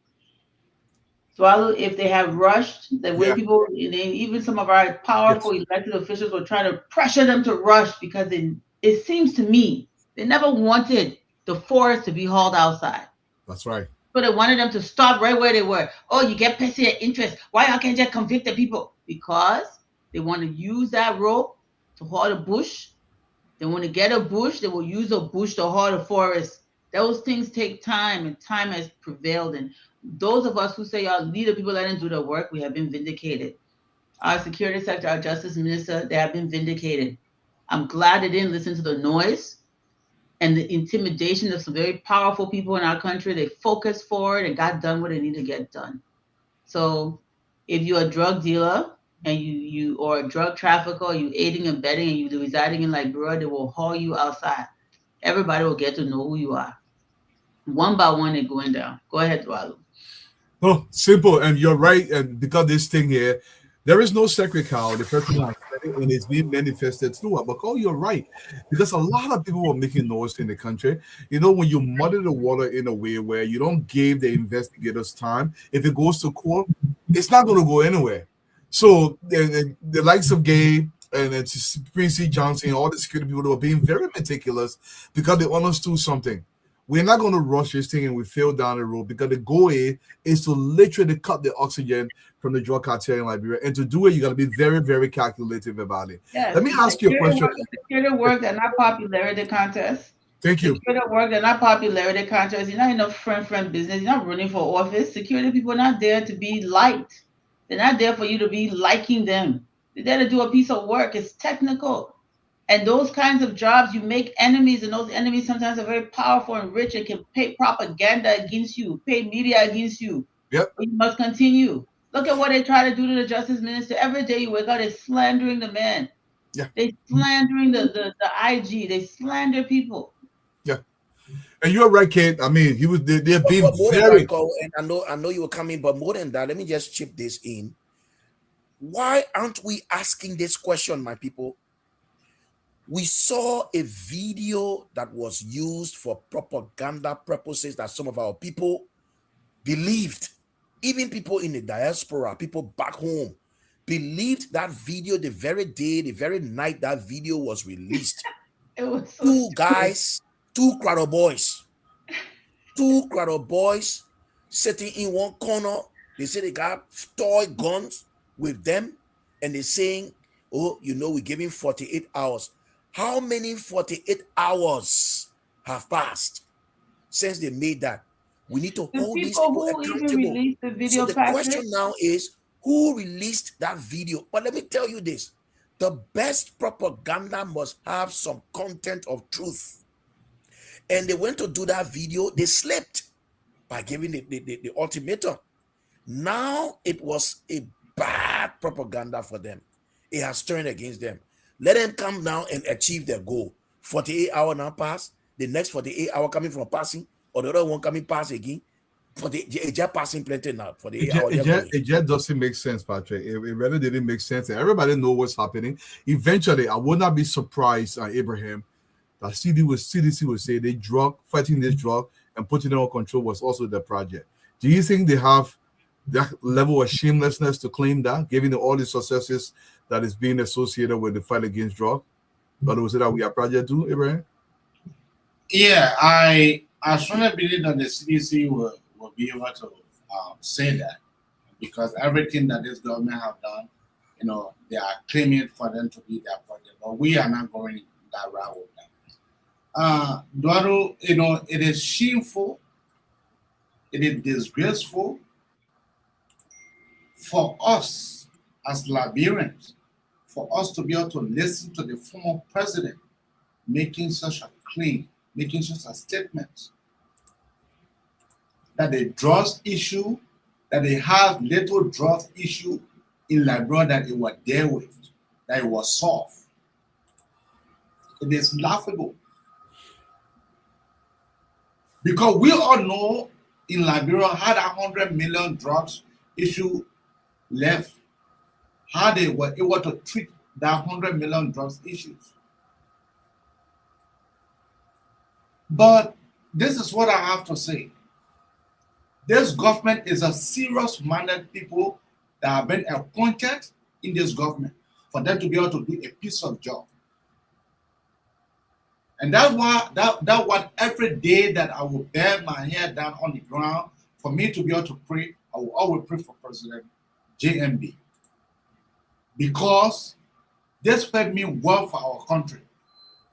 For him to be able to go to that extent is saying that even if it is a closest person who is linked with this drug issue, let a person go down. I don't care, like Patrick said, there have been no Liberian president ever have made such a statement. Not only that, the police IG is not taking the drugs, but the entire drug security, they are not taking the drugs business lightly.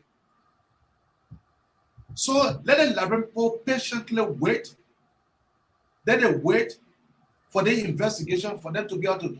No, drugs, dealing with drugs business, it's not like hurry, because when you hurry, it will bust trousers. So the security entity, they are taking their time for them to be able to deal with this issue the best way possible. Thank you, Donald.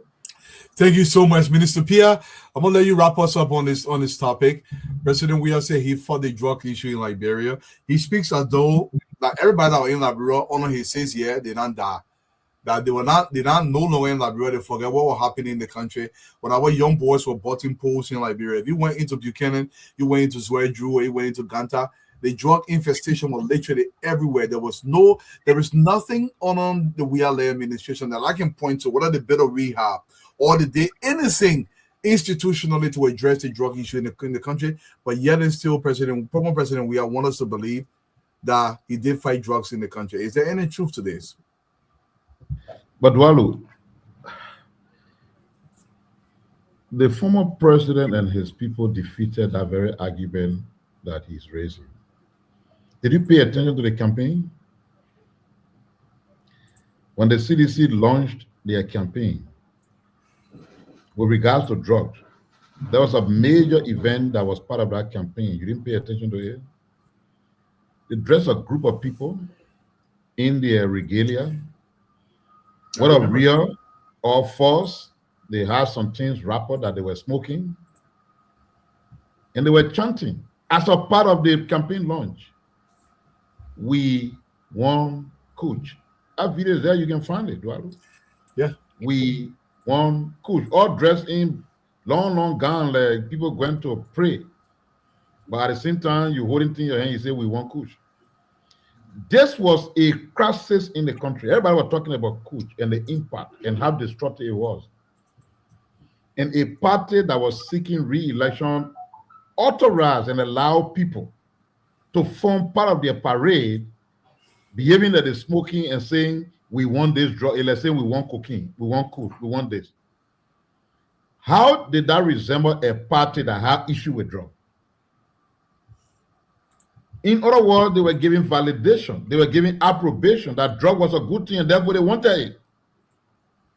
If your young children were watching that parade and the government of the day telling them, I want kush, what are they supposed to do? See the drug issue as a problem, as something illegal, or as something bad? when it's been embraced by the national leaders. So no, the former president is not right. The first time we ever heard about the discovery of drugs in our country, the same cocaine we're talking about, it was under him. 100 million. The actual doers were there, they were known. Ask all the journalists in this country, they knew who the doers were. The regime protected the doers, grabbed innocent people, arranged them, charged them, and took them to court. The court is not there to lie on your behalf. If you say Mr. Pierre did this, John Brown did this, and you cannot prove in a court of law, of course the court not going to do for you what you want to be done. So it was already a foregone conclusion that they grabbed the wrong people and let the real people go. So they could not prove their case against those individuals in court because they were innocent people. They were let go. Within 3 days after the court ruling, the actual doers of the drug who were still in the country vanished from the country. So $100 million drugs passed through our country at that time, and nobody was held accountable. Then followed by 30 million cocaine. Nobody was held accountable. Today, you're discussing drugs, whether it's 19 million, whether it's 300 million. You got people who've been dismissed, people who've been apprehended, people who've been investigated, and people who are on the verge of facing the full force of the law. So no, the past administration, and watch up. I will say this, watch up. You name corporates from the current government, and there was celebration, right? Yeah. We hope this celebration will continue when it falls on the other side. Couldn't agree more. Because the fact that we're seeking to dismantle a cartel, we're digging deep into our investigation. The things we're looking at, the things that have helped us to find the things we're finding, the things that have helped us to uproot the people we're uprooting, they also got linked with local people, some of whom were officials. Yeah. When all of the pieces of evidences have been coined together properly, and their time comes, like you see the other people's time now, we don't want to hear things that witch hunt, devil hunt, or whatever it is. As the individuals who've been handled now are being handled, nobody crying witch hunt. We hope that the approach should be the same. So no, it's not true. What we're contending with now was created between 2018 and 2023 ending. Folks were allowed to have a free paradise. Come. Look, Dwalu. I went in a place the other night, and I would not tell you where it was. A friend of mine lived there. So I visited. And the structure they live in, that whole place is covered by a number of duplexes.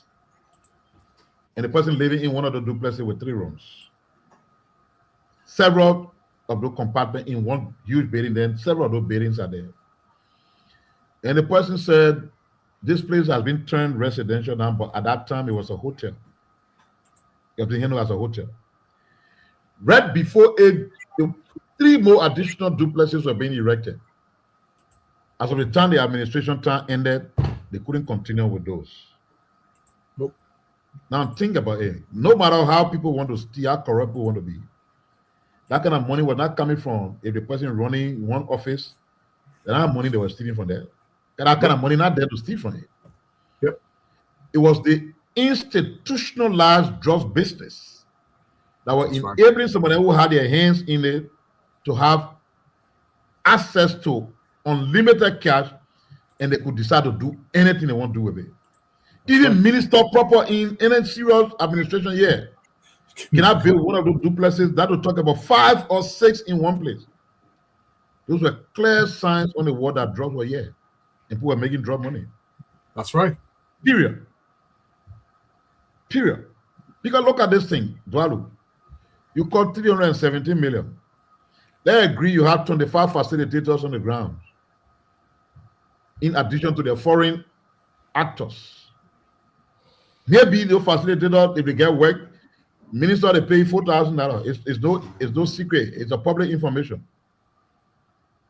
You make 4,012 to determine what your pay is for a whole year. Somebody get involved in a drug that cost 317 million. Common sense. And they look at the whole group. They say, okay, the whole group that the local group that we give her 20 million. Yeah. From 317 million, you still got plenty of money. Plenty of money. That man will work in that ministerial post until I don't know what happened to him. He can't make that money, but you get it. Yeah. So these are the temptations that lead people in this thing, and then people get interested in it. And if the state, the authority of the day, were just on board, then people say, well, it's a fair opportunity to make money. And Liberia now was being victimized. The only thing that bless us small, because it is established that the drugs were not meant to be used here. You don't have market for it. No, we can market for it. Yeah, you in America, you know somebody who is a cocaine addict is spending up to $1,000 per day. You don't get high. Better get high. That's why the people in the Western world who are in cocaine business are money people, they're not poor people. You don't have money to be buying cocaine every day. So it is that kind of temptation. So they look for places that are easier to be used, and they're cracking down on it in different places. They look for places that can just be used to transit. If the drugs were meant for our market, this country will melt. Will melt. The extent of kind of drugs you've seen here, 100 million, 30 million, 50 million, 370 million, this place would have melted. But it's not good either to have your country being used as a point of transit. That's right. And that's why the cartel that have been established here to use this place as a point of transit is being dismantled, will be dismantled, and will not fall short of anything like that. But no, nothing serious happened here. In fact, it was during that period that this country fell prey to the drug cartel. I couldn't agree with you more, Minister Pia. And just to sum this up, yes, the video where they were singing during their campaign. So President Weah lied to the Liberian people because they celebrated drug. You're listening to the set. We want push. We want push. We want push. We want push. We want push. We want push. We want push. We want push. We want push. We want push. We want push. We need more drugs. It's the song they are singing. It's the song they are singing out here. And another woman leading this group, we want kush. That's the song they are singing out here. And that's how it is in this country. These are the people with the moral compass. This is so shameful for our country. For anybody else to even see the kind of thing about our country is so disgusting. And these people now talking about drugs. Yeah. They are calling names, one name to another, and that's why one of the journalists, I think Hassan Kiewu, said the police or the joint security should invite everybody who's calling names. You know why it's important? It's because maybe they have information that we don't have. Because if you have information we don't have, go tell the joint security and provide the pieces of evidence rather than just calling in, just spewing all everything in the public, and people start looking at everybody now as, but again, this is the country we have. Yeah, this is the country we have, but I'm pretty sure, look, Patrick, what I love about what's happening gradually, even though sometimes it be as slow as flowing lava, but you can see the progress, small going from. Go, you send me this very short video. Let me play it very quickly. Maybe you got a comment about it before we go to the next topic. Step on the tail, step on the tail, the head will hollow. Every time, MOJ1, I'll squad with Quincy Johnson Jr., Samuel Guy, joint security working. They haul the rope haul the bush, they haul the bush haul the whole forest. Step on the tail, the head will hollow. Put one thread, the whole weapon rebels.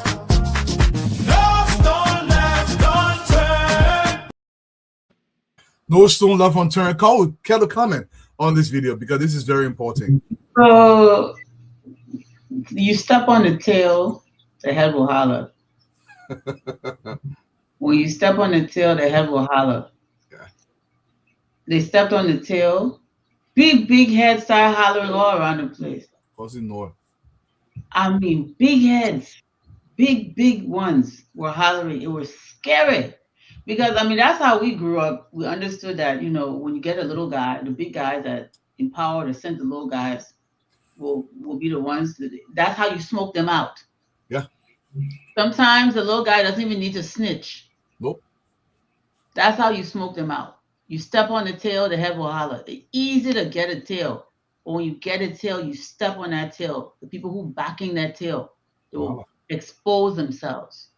That's the kind of thing we started seeing happening. Yeah. Right? So it's just a little jingle to kind of, yeah, a hit dog will holler.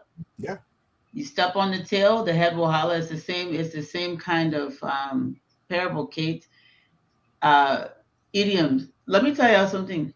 Dwala, the level of simplicity and lack of sophistication that I'm seeing in these criminals is shocking. You playing with that level of money on an international scale, then you such a simpleton. Yeah, simpleton. You such a simpleton. I said the cartel say get sense. All the countries you go look for to go find stooges that like, bruh, where about more boss, the country of basket mouths and people who can't keep secret? That the people you go carry a drug business to? What the Nigerian people say you did, Chris? We don't have real gangsters in our country. It's laughable. Bunch of snitches and cowards and flashing. The other one was wearing gold that all his ancestors well combined could not buy. Yeah. That the kind of people that y'all entrusting your money with. Look, the thing is funny. And maybe they felt that they could get this easy cooperation, but a lot of what happened to expose these people was the buffoonery and the goofiness that they displayed in their criminality. And you know, I mean, I watch movies. Maybe the movies are just too sophisticated, and real life criminals are not as smart as the ones on movies. Maybe that's the problem. Maybe I'm gauging this based on Hollywood dramas and crime dramas and stuff I grew up watching, where the criminals are so smart. You know, the law enforcement. These guys are dumb, very, very, very, very backward thinking, acting, buffoonish. They tattletale on each other. They expose themselves. Look at what happened yesterday. I'm gonna get into the call out of one knee. You see what he did? What are you going on the people talk show to go do? That's not what gangsters do in the movies. Dwalu. It's crazy. The man go on global platform to be talking all kind of things and spotlight on why are you shining light on yourself? Real gangsters don't move like that. Just to show you, but I'm glad that our one of criminals are goofy. It's good for like bro because they're easy to expose them. The propaganda is weak and pathetic. Look at the other goofy video that people put out. Look at that kind of goofiness. Goofy video. Seriously. Look at the kind of thing they did. And I'm sitting here like, really? This is look, how can we be so bad at everything? We incompetent even at crime. Because they don't Hollywood movie that are Bollywood. When they say Bollywood are the Indian. No, like Lollywood. I think not Lollywood. Lalawood. What kind of nonsense is Lalawood? What kind of nonsense? I mean, how can we be so goofy? And then they go put out a video. Yeah. That is so ridiculous. Nobody, no sound person will look at that thing and take it seriously. But like I always say, you know, people always think that other people are functioning at their level. Like small children always think they can trick you. Things that can trick them, they figure they can use to trick you, a grown man, right? A little kid would be like, "Oh, Uncle Dwalu, which one of my hand got that here?" Because they feel that sophistication. They know Uncle Dwalu not live long and can figure it out, right? That's the kind of level our criminals are on. We made one video, and not one person came up with that video. A group of them, no good advice. Yeah, no good advice. That doesn't mean so goofy people. They got together. And then silly people. Hey, my man, then you get out of one dress like that and make sure you hold a gun and put Jojo picture in the back, and then you do that, and now one of them said, "My man, this is a stupid idea." Now one person told their friend said, "Don't put that video out. It's stupid." They're unsophisticated criminals. Because if they're sophisticated, the first thing they will not do what they did. Yeah. They had a group of people there. The first thing they did, they were on social media when they released the video. They started saying, "Not AI." The moment I started seeing posts saying not AI, I say, "Oh, they're spinning themselves." They're trying to tell us that the Patrick, video is real, and for true, that are not AI. So Patrick, they were the first to tell us that they were not AI. Yeah. How did they know it was consider not you AI? are so It means they unsophisticated. want to have people in the Goobers. corner to do it because the new people are going to put it in the something to find out That's where ChatGPT the to chat find room out is that started AI. from. In the chat room, that place started from. No good advice in the whole chat room. Not one person can say, "Hey, this is dumb." Not one person. Man, Look, today we progress a little bit. You know go ahead, Abraham. Yeah. I just want to strongly disagree with my friend and brother Patrick. There's no need of the John security calling these guys now. There's no need. If they have authentic information that is really credible, they will come to the John security. Nobody will tell them. No, but I So for think what Patrick trying to say, if people claiming they have something and they're staring at such lies that can jeopardize public safety, let them go answer some questions. look, our country, I people know. work. Okay, so that is the reason the John security is not paying attention to them at all. I see. They want to destroy the John security. They want to destroy it. So let the John and I love what the Justice Minister is doing. The Justice Minister is doing. He is focused on this cocaine issue, and until he can be able to bring this guy into book. So for me, that is the best way for us to be able to go. Because I tell for you to be able to distract the entire John security, for them to start calling people, then they will now divert their attention now on that side, and then the Ghana will be trying to, yeah. Yeah, but Abraham, truly this was a rescue mission. Truly, you can all see now that this was a rescue mission. Mhm. And Joseph Yuma Boakai was a man, or is a man on a mission. He's a man on a mission.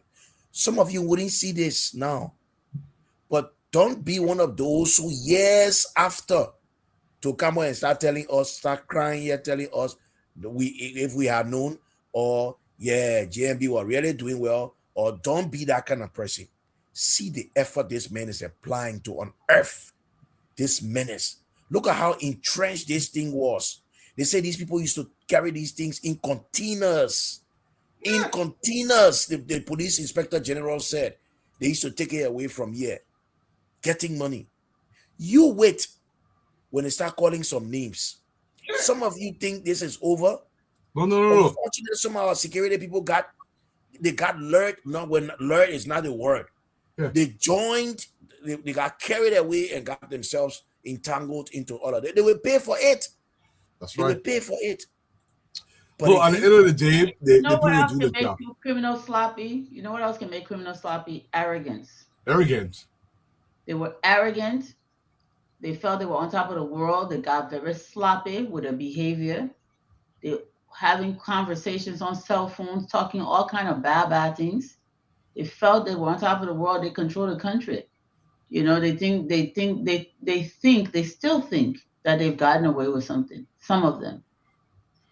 But look what Minister Pia said. And the thing, look, I know this wholeheartedly. To build one duplex, it took me 10 years of working crazy just to build that one. People paying $1.3, $1.4 million. What the minute guys not gonna buy from? Cash in 401k. How much in my wife said, honey, that person, you're not buying it. Poor on station.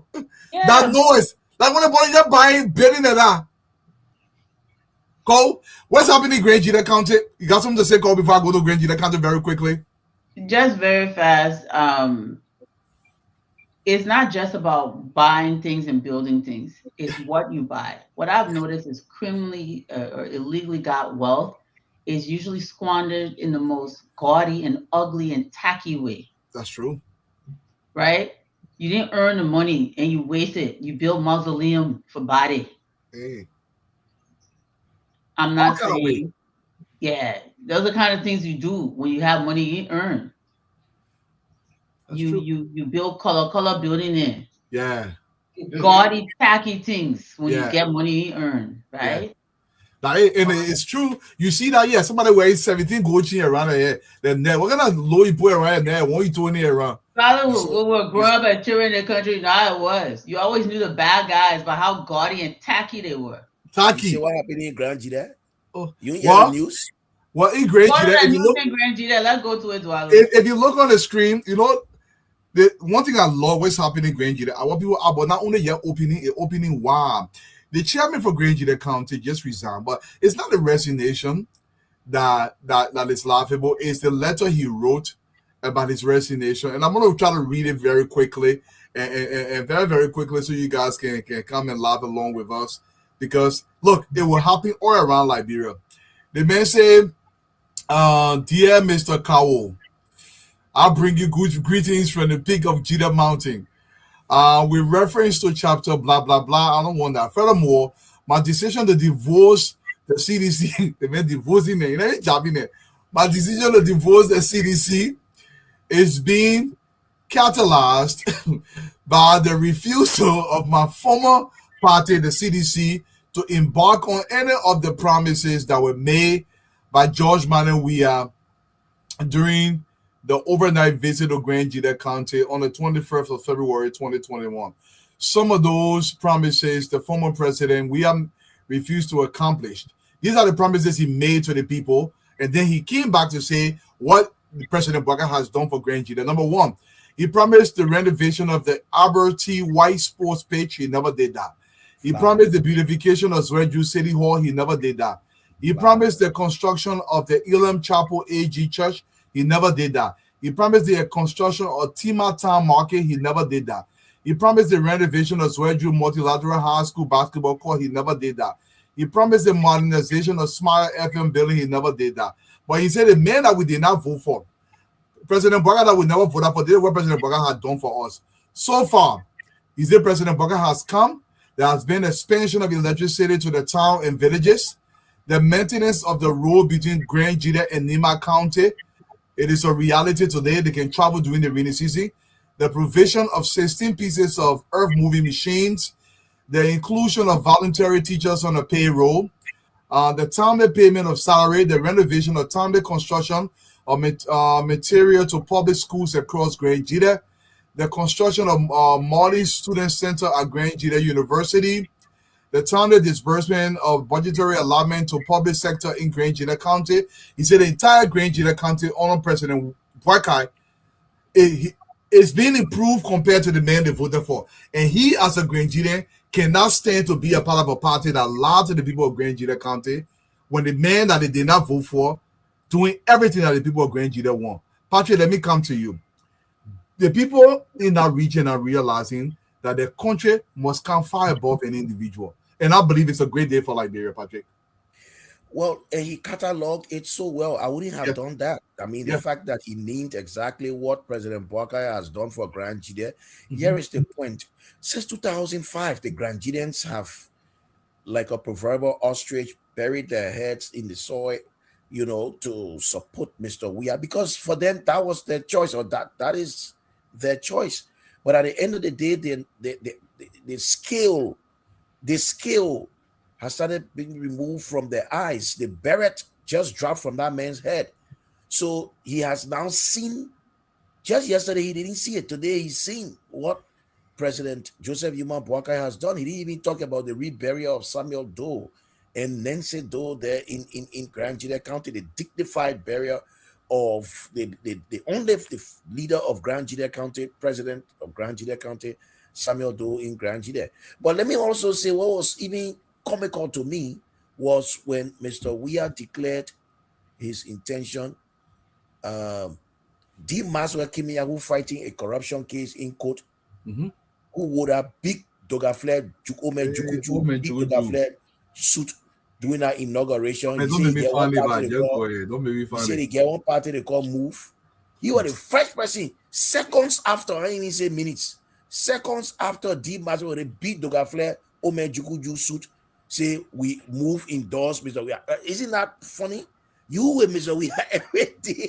You see the endorse, and then Mr. We are saying he not happy because all the things he did, President Bwaka now undo all the things he did. What want to now undo? They finish undoing the road from Nimba to Grand Jide, the road where you got down from the presidential motorcade. You got down from the presidential motorcade to walk in the mud. I'm waiting for Mr. Weah to go to the southeast, any campaign, or to do a nationwide tour. I just want that picture. Because we just post that picture with the picture he got down from the car in a presidential motorcade. The man got down to walk in the mud because the car couldn't go through. So we join our picture with the other picture and show it. He might not go, but he go with join our picture. What he said, if they finish, President Bwaka finish on doing to carry 16 earth moving equipment to Grand Jide, to Maryland, to Grand Crew, to each of the counties in the south. That is suit here. This suit is a historic suit. This suit should go in the archives. This suit here. I don't know what a piece of cloth where we can find it here, but we should put this suit in the archive that the man say he declares support. What one year again, my people? What kind of problem we see? You know, the men say when the window give me 25. When they give me 25, I'm gonna pay for me. Yeah. It's after 10, man. I have to go to bed. Tomorrow press conference. I gotta come and prepare for it. Yeah, your party statement. Your party statement. You're releasing more names? They may not know yet. What will be your party statement? Everybody should begin to pay attention, right? Yes, some of the things that people be now that for almost 4 years to election, people are making declaration that they will be on the ballot. Yeah. They've given the power of God all to themselves. They know they will be here 2029, so they've declared already. Yeah. Oh, yeah. You know, they can see through themselves. And I always warn all of us who are human beings, you know, today, the Liberia Association of Gospel Musical Artists, you know, when we're Ministry of Information, Cultural Affairs, and Tourism, the entertainers were honored that sector. And that's one of the few groups that we provided office space for. As culture and tourism were taken away, technically they should have left because what brought them honor us does not exist anymore, but we still keep them here. In fact, we've been having conversation to give them an even bigger office. And then they had this unfortunate situation with Anita, the other artist who died. And they all went there. Like today, the way we was on the show talking. And Miracle led the charge. She was there as their president, identifying with the family of the other artists who died.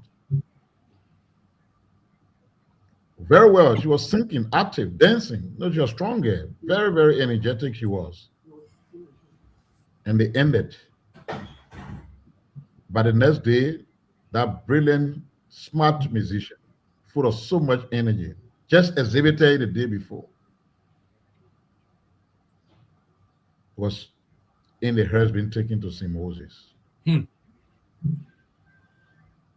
So when we are and other people just talk like they are deputy gods, it's good. Almost 4 years, got 3.5 years to election. You're declaring that you will be on the ballot. We welcome it. Wait for God to grant all of us the life we need to be there. And we really pray that all of those who have desire to be there. Because they spearheaded the electoral process, Dualu. Yeah.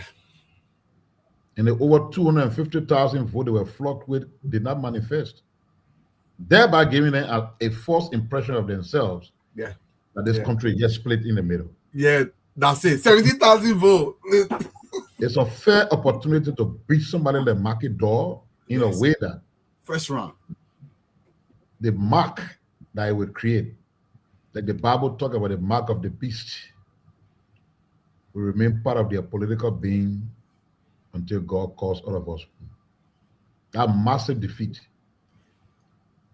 that was undermined, that massive defeat that they try twatting, thereby giving a false impression about some 20,000 vote margin, will come to light. Yeah.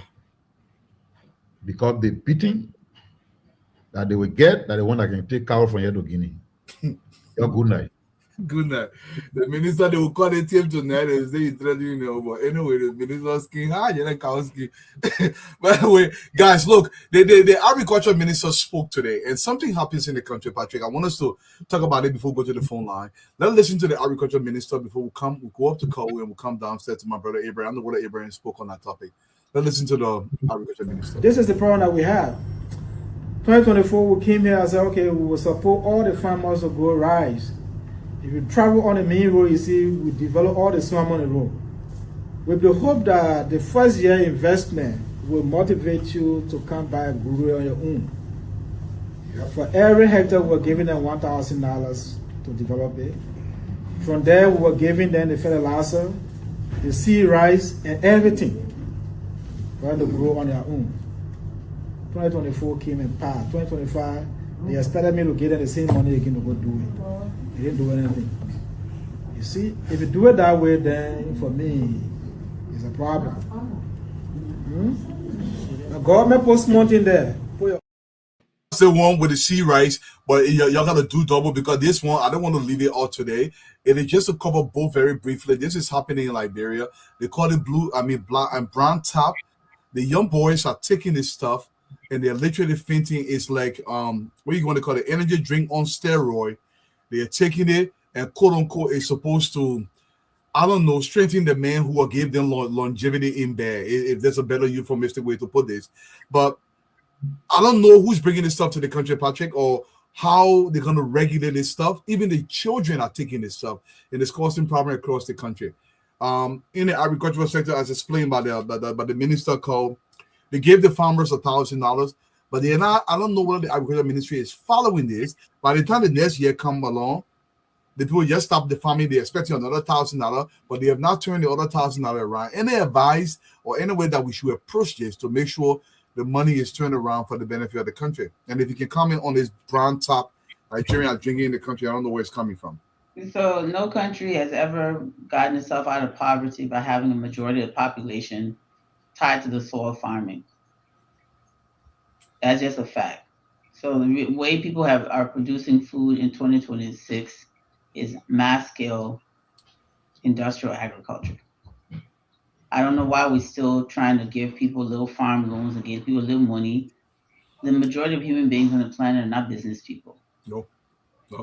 As someone who is a licensed mortgage consultant, among many other things, but getting into this whole loan thing, there's such a thing as predatory lending, giving money to people that do not have the capacity to turn it around and pay you back. Before you give people money, you must make sure they're in a position, they're vetted, they have a plan on how they're going to grow that money and be able to return. If it's a loan, return that loan. You can't just give people money. No. That's not how it works, right? If you do that, and there was micro lending that happened. I remember the former central bank governor under President Sirleaf did this micro financing, and I said, these are predatory loans. These people don't know how to flip this money. No. So why are you giving it to them? Then you sit down. So predatory loans are loans that you give to people that do not have the capacity to pay it back or to make proper use of it. So there's two things. If we're going to just do welfare state where we're just giving everybody $1,000 for effort, then let's say that what we're doing. But to give people money who don't even know how to manage the basic household and expect them to be able to produce something without the proper training is setting people up for failure. Monitoring. We like these little quick fixes. I don't see anybody. I mean, maybe I'm unaware, but there should be other things that accompany this. It sounds good, right? But don't lend me money. I'm not a business person. You give money to my husband knows how to turn it around and make it grow. You give call money, I will give it to my children. All the planet children, like, bro, I will be sharing among them, and tomorrow my hand will be like this, right? So I'm not a business person. I'm not business minded, and I'm aware of that. it's important for those who are giving out the money to be even more aware That's right. of who's able to make use of these resources and who is not. It shouldn't just be an entitlement. Just because you like, we are gonna give you money, and then you sit down. Maybe you go buy some of the brown top and you drink it. Maybe that's what. When I first went to Liberia, there was an agricultural project where they were giving people peanuts to plant, ground pea, bags, these huge burlap bags, and they were passing those out in Bong, in Todi, rural Monserrato, rural Magibi, all around these big brown bags of peanuts, burlap sacks of peanuts. Yep. They were supposed to plant the peanuts. So about 2-3 months later, my friend who worked for the NGO said, "Call, remember you came with me to hand out the bags of peanut seeds? They're basically peanuts for planting." Correct. I said, "Yeah." He said, "Call." I went back. The people left the peanuts in the bags. The peanuts are growing out of the bags. You're I said, "What?" He said, "Yeah." And then we said, "Well, what's going on?" They said, "You never gave us money to plant the peanuts. You just gave us the peanut. You never gave us any money to plant it." Some of y'all listen to the show, you receive peanut bags that year, and you know what I'm saying is true. And they didn't even have the decency to eat it. At least boil it with salt, y'all eat and make grumpy butter pash it. You just let it sit in the bag and start to grow because you were angry. They didn't give you cash to put it in the ground to produce something. Those people who received the peanut sack should have been vetted. They should have been vetted because some people would have made good use of those peanuts and never be broke again. Trust me, they got people who would have said, "What? We'll spread it and it will grow and we'll have more next year. We'll continue. In fact, it will be peanut. We'll stop importing ground beef from Guinea." Yeah. But instead, they sat there and allowed that to happen. So the agriculture minister has a huge job cut out for him because it's not just about supporting farmers. Farming is business. It's big business. It's not, this subsistence, you plant little cacao and planting and sitting behind your horse. Farming is business. Big business. Big business. Billion, trillions of dollar business. Yeah. So anyway, and then to get to the I'm just now hearing about this. I know during Child Seller time they had something called drip. Yeah, I I remember. they called drip. Yeah. And little children were taking that thing and Child Seller God, this is the beauty of dictatorship. I'm not supporting Taylor. Oh, y'all don't can't say Child Seller should be president. But Taylor was an effective dictator. Child Seller got on the radio, he said he wants to see that thing again. That thing disappeared from Liberia. The motorcyclists, the pimpins were on the street. They started trying to say, "Hey, Child Seller got on the radio. I don't want to see pimping." It disappeared. There are some things that we just have to be stern about. And I think at this level, the president needs to just come out and say, "We don't want to see it." Yeah. In the streets. If any child is seen with this thing, the adults who gave it to them should be penalized. Children in Liberia drinking liquor. Go Rafi Highway, Boys Town Junction, Marshall Junction, ELWA Junction, small children drinking alcohol. Why wouldn't they drink this poison? We have to do a better job of taking care of our kids. Okay. We have to. So when people, y'all born these children are our future. Even you don't have the hand, they're still our future. Let them sit down beside you in the house when night falls. Know where your kids are, know what they're doing. Don't allow your children to just wander around and waste the great potential which is their life. Even the most poor child in Liberia can grow up and become president. That's Even right. the child of a crippled woman can grow up and become president. So the children that we're wasting in the streets in Liberia and allowing to go astray, those are our future leaders. Our future Joseph Boykais are among those kids. Our future superstars, our future scientists are among those children that we're allowing to poison themselves. This isn't for me. I don't know how much I can emphasize. It's a national emergency situation. Thank you. Protect the What are you talking children. about? The brown Brown- top. They call it the brown top. I think it's. Isn't But that like some kind of? Isn't that like a liquid Viagra or something? yes, basically that's what it is. Why Yeah. the heck would children be taking something like that? Not just children, grown men are fainting because the thing what No, about but the the one picture you finish it. showed was a baby. That little It's boy a looked like baby. about Boys are 10, taking 11 it years too. old. For Boys what? are taking it too. I don't know. What a little 10, 11-year-old boy want to do with that? I got no idea. Yeah, That's a boy. question for the health practitioner. Look, Ibrahim, let me ask you this question. And back to the agriculture ministry. It's a question for parents, Dwalu. Hey, it is the issue. In Botswana, for example, when I think it's Sarah said whatever the name was, when he was giving cows to farmers, what he did was they came up with an entire plan. And in fact, today Botswana one of the largest beef exporters in the world. They export billions of dollars of beef every single year. They started with a few cows. They come to Dwalu, they give me one man cow, one woman cow. The more you monitor the cow, they didn't give you 1,000 up front, they'll give you $100, and then they monitor you and they set a quota for you. And then they will assign Abraham to maybe 5 people to monitor it and create a report on it on a weekly, sometimes daily basis to make sure how you're administering this cow, because his intent was to see the cow spread across the country so everybody can use the cow for farming and then they can produce beef in the country. That became a success. In Liberia, sometimes, I'm not saying that's what the agriculture minister did here. When we give these people the money, we disengage. And then 1 year later, we come out to check on them. Sometimes when we do that, they're going to fail. Like for instance, what Cole said, so many people are not farmers. So if you don't vet them properly and you don't determine the serious one amongst them, people that can be doing it before, then you help them while they're already doing it. It makes more sense than anybody that come up, I want to go play Grumpy too. You know they're not going to play it. Abraham, should we do better? Or should we all buy brown top? I think we should do better. I think we should do better, especially at the agricultural ministry. I actually believe that if we give money to people for farming, it should be before distributing the money, these people should be trained on what to be able to invest in what these gardeners should be used, should be instructed, or they should be able to use the money for. But failure to do that, like you said, after 1 year, and then you go back to the people to go to vet them about what they have done, and you find out that they have not done nothing. So the Labyrinth mentality is that money, that government money, and our money.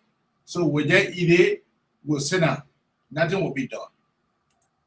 So I strongly believe that we should be able to do better before distributing any money, any government funding. You should be able to train the gardeners that involved in the agricultural sector. They should be trained about what to do and what not to do, what to invest in and what not to invest into. But like when it comes to the brown top, Daru, our young brothers, I don't know what they are looking for. And this, I don't see the need for any president or our justice ministry or the police for them to start to arrest men and women for taking in brown top. But they should be able to arrest a child that are taking in that brown top. Any child that is found with that brown top should be arrested. Now, this is my reason. That brown top is supposed to be sold to someone who is above the age 18. And that brown top have a measurement. Maybe they not inform you well. That brown top have a measurement. You need to take 2 of that top. That's the reason I call it brown top. You need to take 2 of it. I mean, how you know the prescription so? An attempt for you to be able to drink that whole bottle, something will happen to you. That is how, before they can be able to sell it to you, this is what they explain to you. But more than that, what is the essence of a young man at the age 30, at the age 20, at the age 18 or 35? What is the essence of you taking brown tap? To do what? The thing that your mom, the thing that your daddy did that finish, that you don't will come finish it. Thank you, Abraham. We're gonna go to the start making preparation, Harris, to come on screen. Patrick, but let me comment on the brown. but you know what got me to now? Yeah, comment on it because we gotta do something in the country. Yeah. The thing that your daddy finish. Yeah. But anyway, let me first of all talk about this agriculture thing, and then I will close up with the brown tap thing. So on the agriculture thing, I like to say that look, I think when I don't know what the strategy is for providing incentives for farmers and how the Ministry of Agriculture intends to go about that. Whether it's going to be a one-off or perhaps, but I would think that instead of complaining, the ministry should be telling us what the strategy is in terms of engaging these farmers, making sure, if they're trying to beef up their capacity, then they have to tell us that they're beefing up their capacity and it's a one-off thing. They themselves have to know, because people are so easily moved by these gifts. They like free thing in Liberia. So if you go and get a free $1,000, you expect it to come again and again and again. By the way, I must say that by September of this year, so that's next month, hopefully, we're told that 304 agricultural machines are coming to the country. Those machines will include some of those very yellow machines that are in town. They will include rice planter. They will include everything that has to do with farming, mechanized farming, modern farming. Yeah. They are coming into the country to sort of boost agriculture in our country. The way we paraded with the yellow machines, rest assured, we will showcase the 340. Yellow machine were in 200, but this one is 304. So get used to that. Also, talking about that, I saw that the Agriculture Ministry brought into the country some livestock. 200 cows. And had them at Grand Crew County. I think they want to make Grand Crew County a sort of basket for that, hub for livestock farming. And we'll see how that pans out. Let me talk about the brown tap. So social media has been engulfed with this whole brown tap thing. I haven't seen it. At least I've seen it on social media, not in person. But I remember under Madame Sirleaf, something called DRIP was introduced. The government at the time, through the Ministry of Commerce, I think it was Minister Olubanki King Akireli, had a meeting and put a ban on the importation of DRIP in our country. I don't know who's importing brown tap. I don't know what the logic is. I don't know what it does to people, but people have to be mindful of what they take into the system. Some of these things you take into your system can increase your hypertension, can increase your sugar and other things. You don't just see Sonica in the country and you just start taking it. If it is male enhancement, are kids trying to enhance their manhood as well? Is that the meaning of that? Don't they have people to sell to or not? I think the government and maybe the Commerce Ministry needs to get involved with this to find out what is this whole thing about brown tap, and what does it do? Some of these things you take small, they will hurt your hair like nobody business. And you're not careful, they can kill you. Exactly. So people have to be mindful. People have to, if you're listening to me on radio or wherever you are, please, not everything you see coming in the country, they say it can enhance your manhood. Bro, you tell me what you want enhance manhood. Well, there's all kinds of things. I don't want to say some of the things people take all these things for. Some people say they want stay long. Stay long for what? You want big horse or what? But again, we just have to ask the Ministry of Commerce to speedily intervene before it gets late. Yeah. We should not Well, joke with. Patrick, let me ask you something. How do these things just enter the country, get in the street before people realize that they're harmful? How does that even happen? Are they being smuggled in? Is there some lapse? Or are we just allowing things in? What's going on? I don't think that this one was smuggled. I may be wrong. I don't I think it also was know smuggled. that there is a small standard testing lab. You remember doing Madam Salif?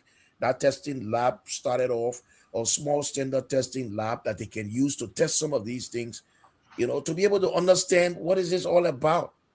I Some of mean, these. it's deep. We have to get better control of those things. Last week, sorry to interrupt, but it's infuriating. Last week, I was disrespected for taking cooked food, which is not unlawful, does not have to pass through agriculture because it's cooked, out of the country.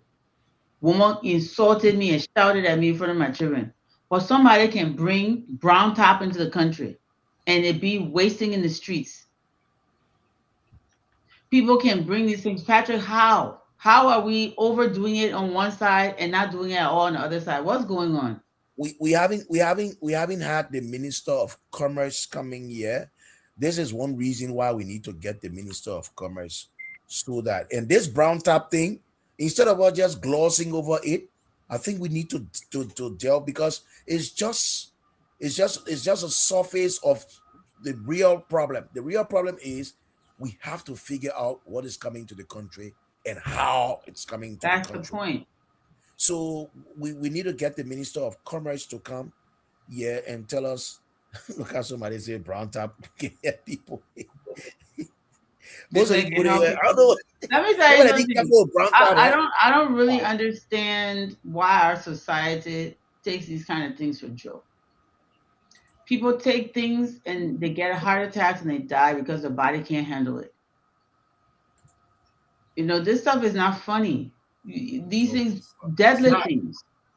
Really. You And can Cole, just look how fast people are buying this stuff. I'm sorry to interrupt, but look how fast people are buying this stuff. Let me tell you something about Liberian people. We like trends. I went to Liberia in December. I could not see tie-dye in the streets. Give it again, Branta. But I for you. Problem, Gary. Go ahead, go. Yeah, when I went to Liberia in December, I didn't see tie-dye in the street. I went to Liberia the beginning of July, tie-dye wasting, everybody wearing tie-dye. We are people who follow trends. Once one container come with something like bread wasting the street, Liberians are devoted consumers of everything. Whether it's good or it's bad, I love tie-dye. I actually love seeing all the tie-dye. I even bought tie-dye. It came from Ghana. We used to produce tie-dye. Now we're importing it, but that's a different story. We're sitting down here, every little thing. Once somebody brings a container of something, there was times when I lived in Liberia, I think 2015, there were these shiny tights that everybody was wearing. I used to call it shiny. They were like this metallic leggings that women started wearing. Somebody or some people brought containers of this stuff, wasted in the market. All the wheeler boys with the push and the wheelbarrows started selling all around the place. The whole country was dressed in those shiny tights. Yep. So we are such consumers, things that we don't even know about. Once it's on the market, we buy it. We cannot continue to be blind consumers of everything, poisoning ourselves. Trends. Soon as somebody get hair extension down to the back of their knees, the whole country got crazy. Hair extension down to the back of their knees. No, I mean, we're like sheep. Somehow we got to harness our sheepish behavior, something positive. Agree. But how you never last week you know about brown top. This week they bring it that your thing you gotta buy. What's wrong with us? You're buying it. You know what it is, what they're gonna do. Yeah. And you're putting it in your body. I think Patrick said it all right that we need to call the commerce minister. That she come to explain She was an explanation. Yeah. Okay, let me play it one more time. Some people say they won't see it again. My man, I'm going for your whole Branta. Favorite I gave Branta.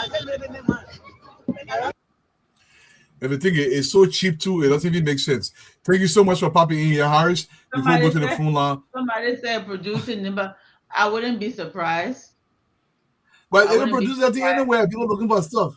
Before we go to Harris, let's listen to our former president on reconciliation. Does that mean that you're going to reach out to your friends like Thomas Fala, Sir Joseph, and the rest of other people that left your party? Well, reconciliation doesn't mean that you're going to go look for individual. Reconciliation means that we understand that we all can live together, we can work together in our party. So reconciliation in our party, it got nothing to do with other people's party. Those that we're reconciling is the people that have issues in our party. Because we reconcile our own party, then we can foster reconciliation somewhere else. Well, today you enter your convention here in the USA. What's your impression so far?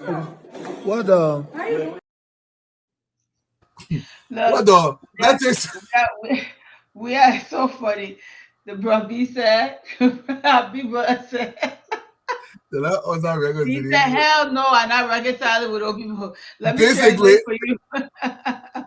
Basically, that's what he's saying. Reconciliation is not for those people. That's for my people. For my people. People who I'm already reconciled with. What the? Look, Aris, that's just some calls from our people from back home that he had to take, especially if they can call it on the brown tapped issue. The drug issue now is a national security threat. It's raising to the highest level in our country. So if you're part of it in a way, shape, or form, and you are building duplexes from it, eventually the national security is going to get to you. So don't think you hardly yourself. Harris, let's take some calls from across the country, my brother.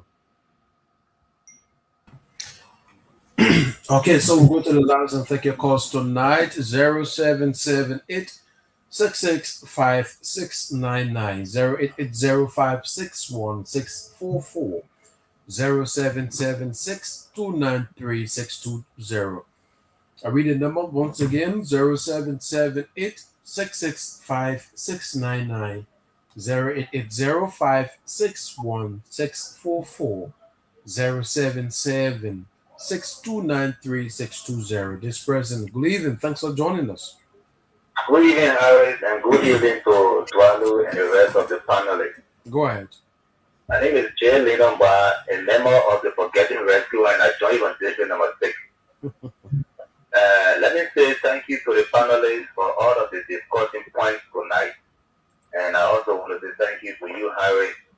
The issue of our country, to be honest, we cannot raise our country and give it back to the legs of former President George. We are like, you saw how these guys damaged our country. And this president, current president, President Buhari, is trying to put the country back on path. So giving the country back to CDC is like, it is giving your baby man who the father forgot, and then you take it back and give it back to the same father again. So it's left with that one. But the issue of the branch up, I can tell you for sure, I want to join the level of Julia Jazz to wage war against Branta. To be honest, I did that one time, and the way that they treated me, I don't know. On that day, I said, no, I don't think they think for human being. So the issue of the Branta, I think the comment ministry needs to come up with a release and ban this thing on the market because it is destroying so many young people. Slowly destroying so many young people. Okay. Okay, thank you so much. Thank you so much for having me, Harry. Thank you. I have to leave you there. This present Josiah is right here. Good evening, Josiah. Good evening, let's say. It's been a long time, man.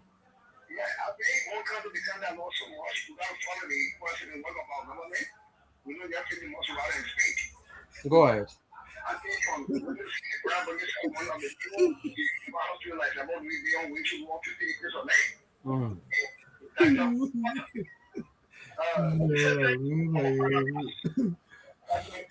Yeah, sure.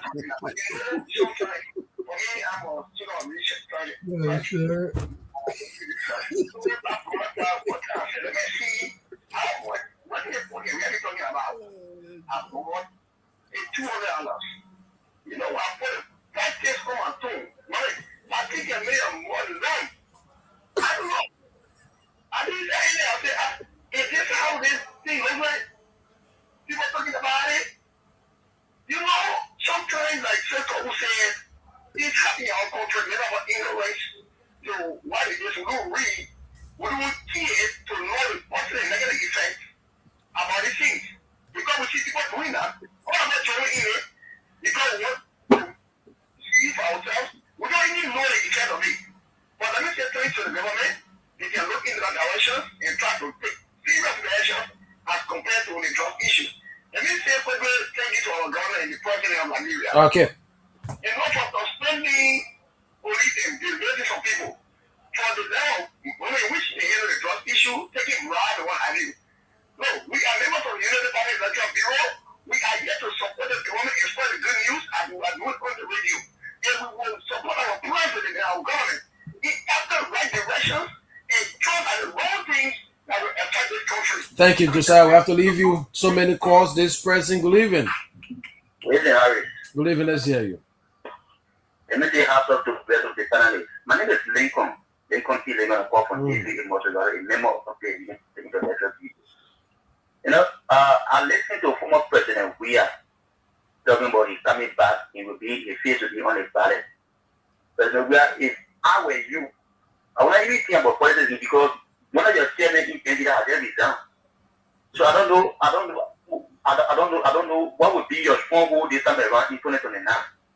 The next thing I want to talk about is the brand tax. No. If the government would declare a day for holiday on brand tax, my man, you will see the kind of spectators. You see the kind of spectators. Let me guess you right, you later. Someone, let's leave you talk with this person. Good evening, thanks for joining us. Good evening, let's hear you. Thompson, do me a favor. You have to lower the radio at the back. Yeah, this is the class reloaded. Okay.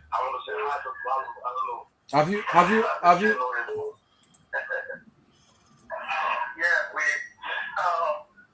enjoying the class tonight. You cannot grab out of country. So we were here enjoying President Morgan for 4 days. And then we want to appreciate the class leader so much for being on the air. And then again, we want to say many thanks to President Morgan for bringing our yellow machine in Grand Bassa County. People fainted on the street. I am telling you, it was not an easy thing. All of it needs to change here. Yeah. Everything, every step that change in this country, we don't want to listen to distraction like other folks say they are coming by. And you know how they don't call happy because you were there. You call happy that place. You don't want to say heaven. So you say that place.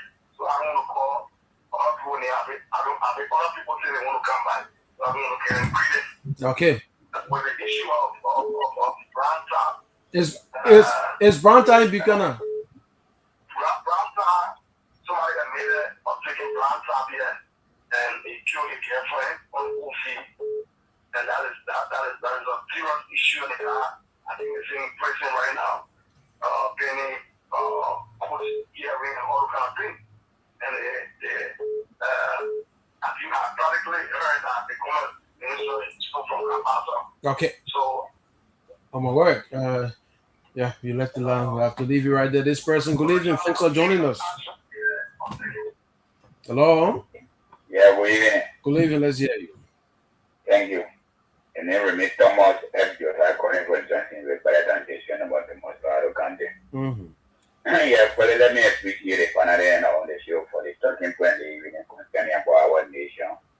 I think hear them saying something that they say on the platform. Let me appreciate you for. But my question have to do with it, brand up. You know, a particular day is now a good thing to be fair. Have you taken the air? What? The way some of our friends again talk about, especially, what will you be in the age of 35 or 36 going over? I think if you're in a safe year, you be the one to look for strength. It can be in 35 or 30 or 25 years, then you go take something that will give you to suppress your life. At the end of the day, you face in public in future. I think for me, I will ask the government to be able to take this thing from the market. Let it go away. Thank you very much for the program. Thank you. Let's leave you. Take more calls. 0778-665-699. 080-561-644. 0778-665-699. This person, good evening. Hello? Hello? Hello? Yeah, go ahead. Let's hear you. Lower the volume of your receiver. How are you, sir? I'm doing great, Akbar. Let's hear you. Whether they brought up to here is a serious matter. People, I think the president should just issue an order like former president, any Johnson said they would did. It's just as simple as that. We don't want to see broadcast here. Today, our people, they were interviewing one guy from Ganta, and he was talking part of rubbish about the Ganta.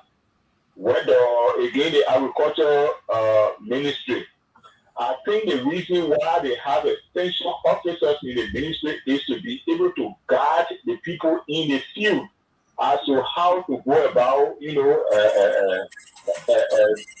the various crops in the applicant. So I don't know whether they send an extension officer. If that was not done, then they just lavish that money for nothing. Good night to all of you. Thank you.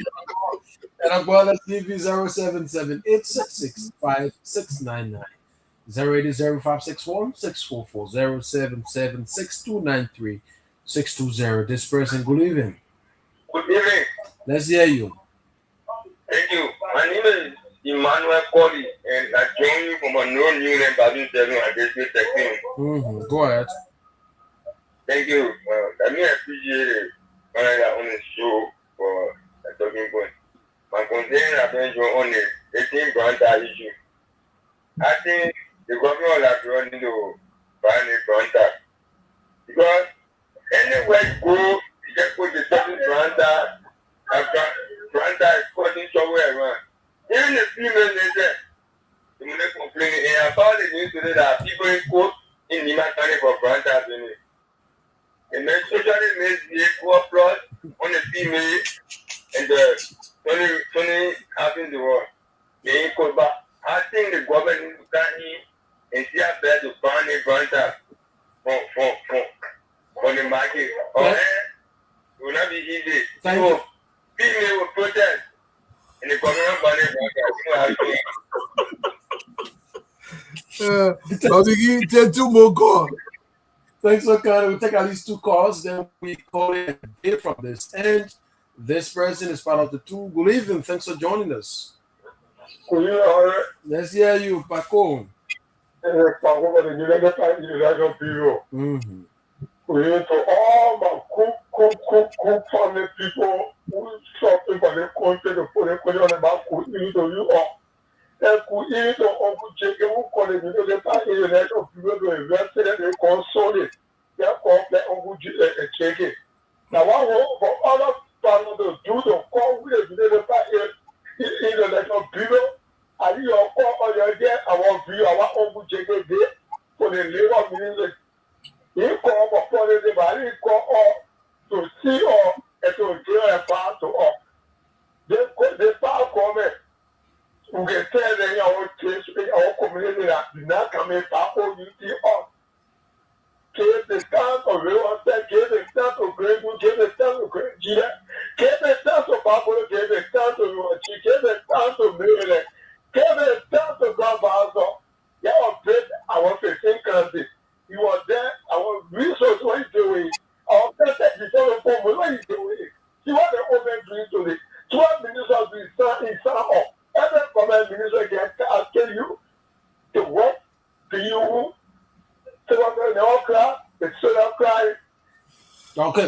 that all we need good development. Government teachers now come out of that. Government school and city and saying that when it comes to development, our children now get against our lucky. Before I come Franca, me, tell me, I'm going to order, you know, the party in the end of below. That thing is not okay me. That thing is tricky, I can pay a slow ground. They're pointing. Comment to your thing, see sharp for the street, because they're smoking see sharp in the comment. Why the comment drink? When the comment also needed about comment, but what happened? And there's no credit at all. You are being see sharp, because they're smoking in the comment. There's a brother. You're not a brother for the market. They say the market better than the problem. They say, who? Don't be a threat. When the Capone and Nation, they go to what you time too much. Kids out. They go up out there, they're 20 clear water, they're soup. They king you. They come back and this one, and who won't know whether it's better here, children to come. Who want to see George going to check the problem. The transit that draws, but people are taking for the market. Okay, thank you, Paco. We'll leave you this person. Our last caller for tonight. Let's hear you. Your name is called from where? Go ahead. Yeah, I don't know to speak about this product. It's something that we should prepare for. Or I don't know, they will say to wait. No, they want to witness your show, everything. No. We can call in the government try and eradicate this pattern in this country. Same as what happened to the Your line is ready. Your line is coming in broken. Yeah. We have a very. Okay, go ahead. Yeah, this contact issue is a serious issue in this country. It happen more young people. So we never should not take back and say going to their wife or the girlfriend to go have a place. Now it's not a living room, nothing not a living room. To get what you get, open there, but you want to sell it by and say you can't see any. Outside of nothing any, so we can't see any. So this brother is going to come to take it from the country. Thank you. Leave your very last caller for tonight. Thank you so much. And before we take callers from here, guys, the official Brown Towel dance and the crazy around La Bro. You know, watch the official Brown Towel dance. We'll take the first caller here tonight.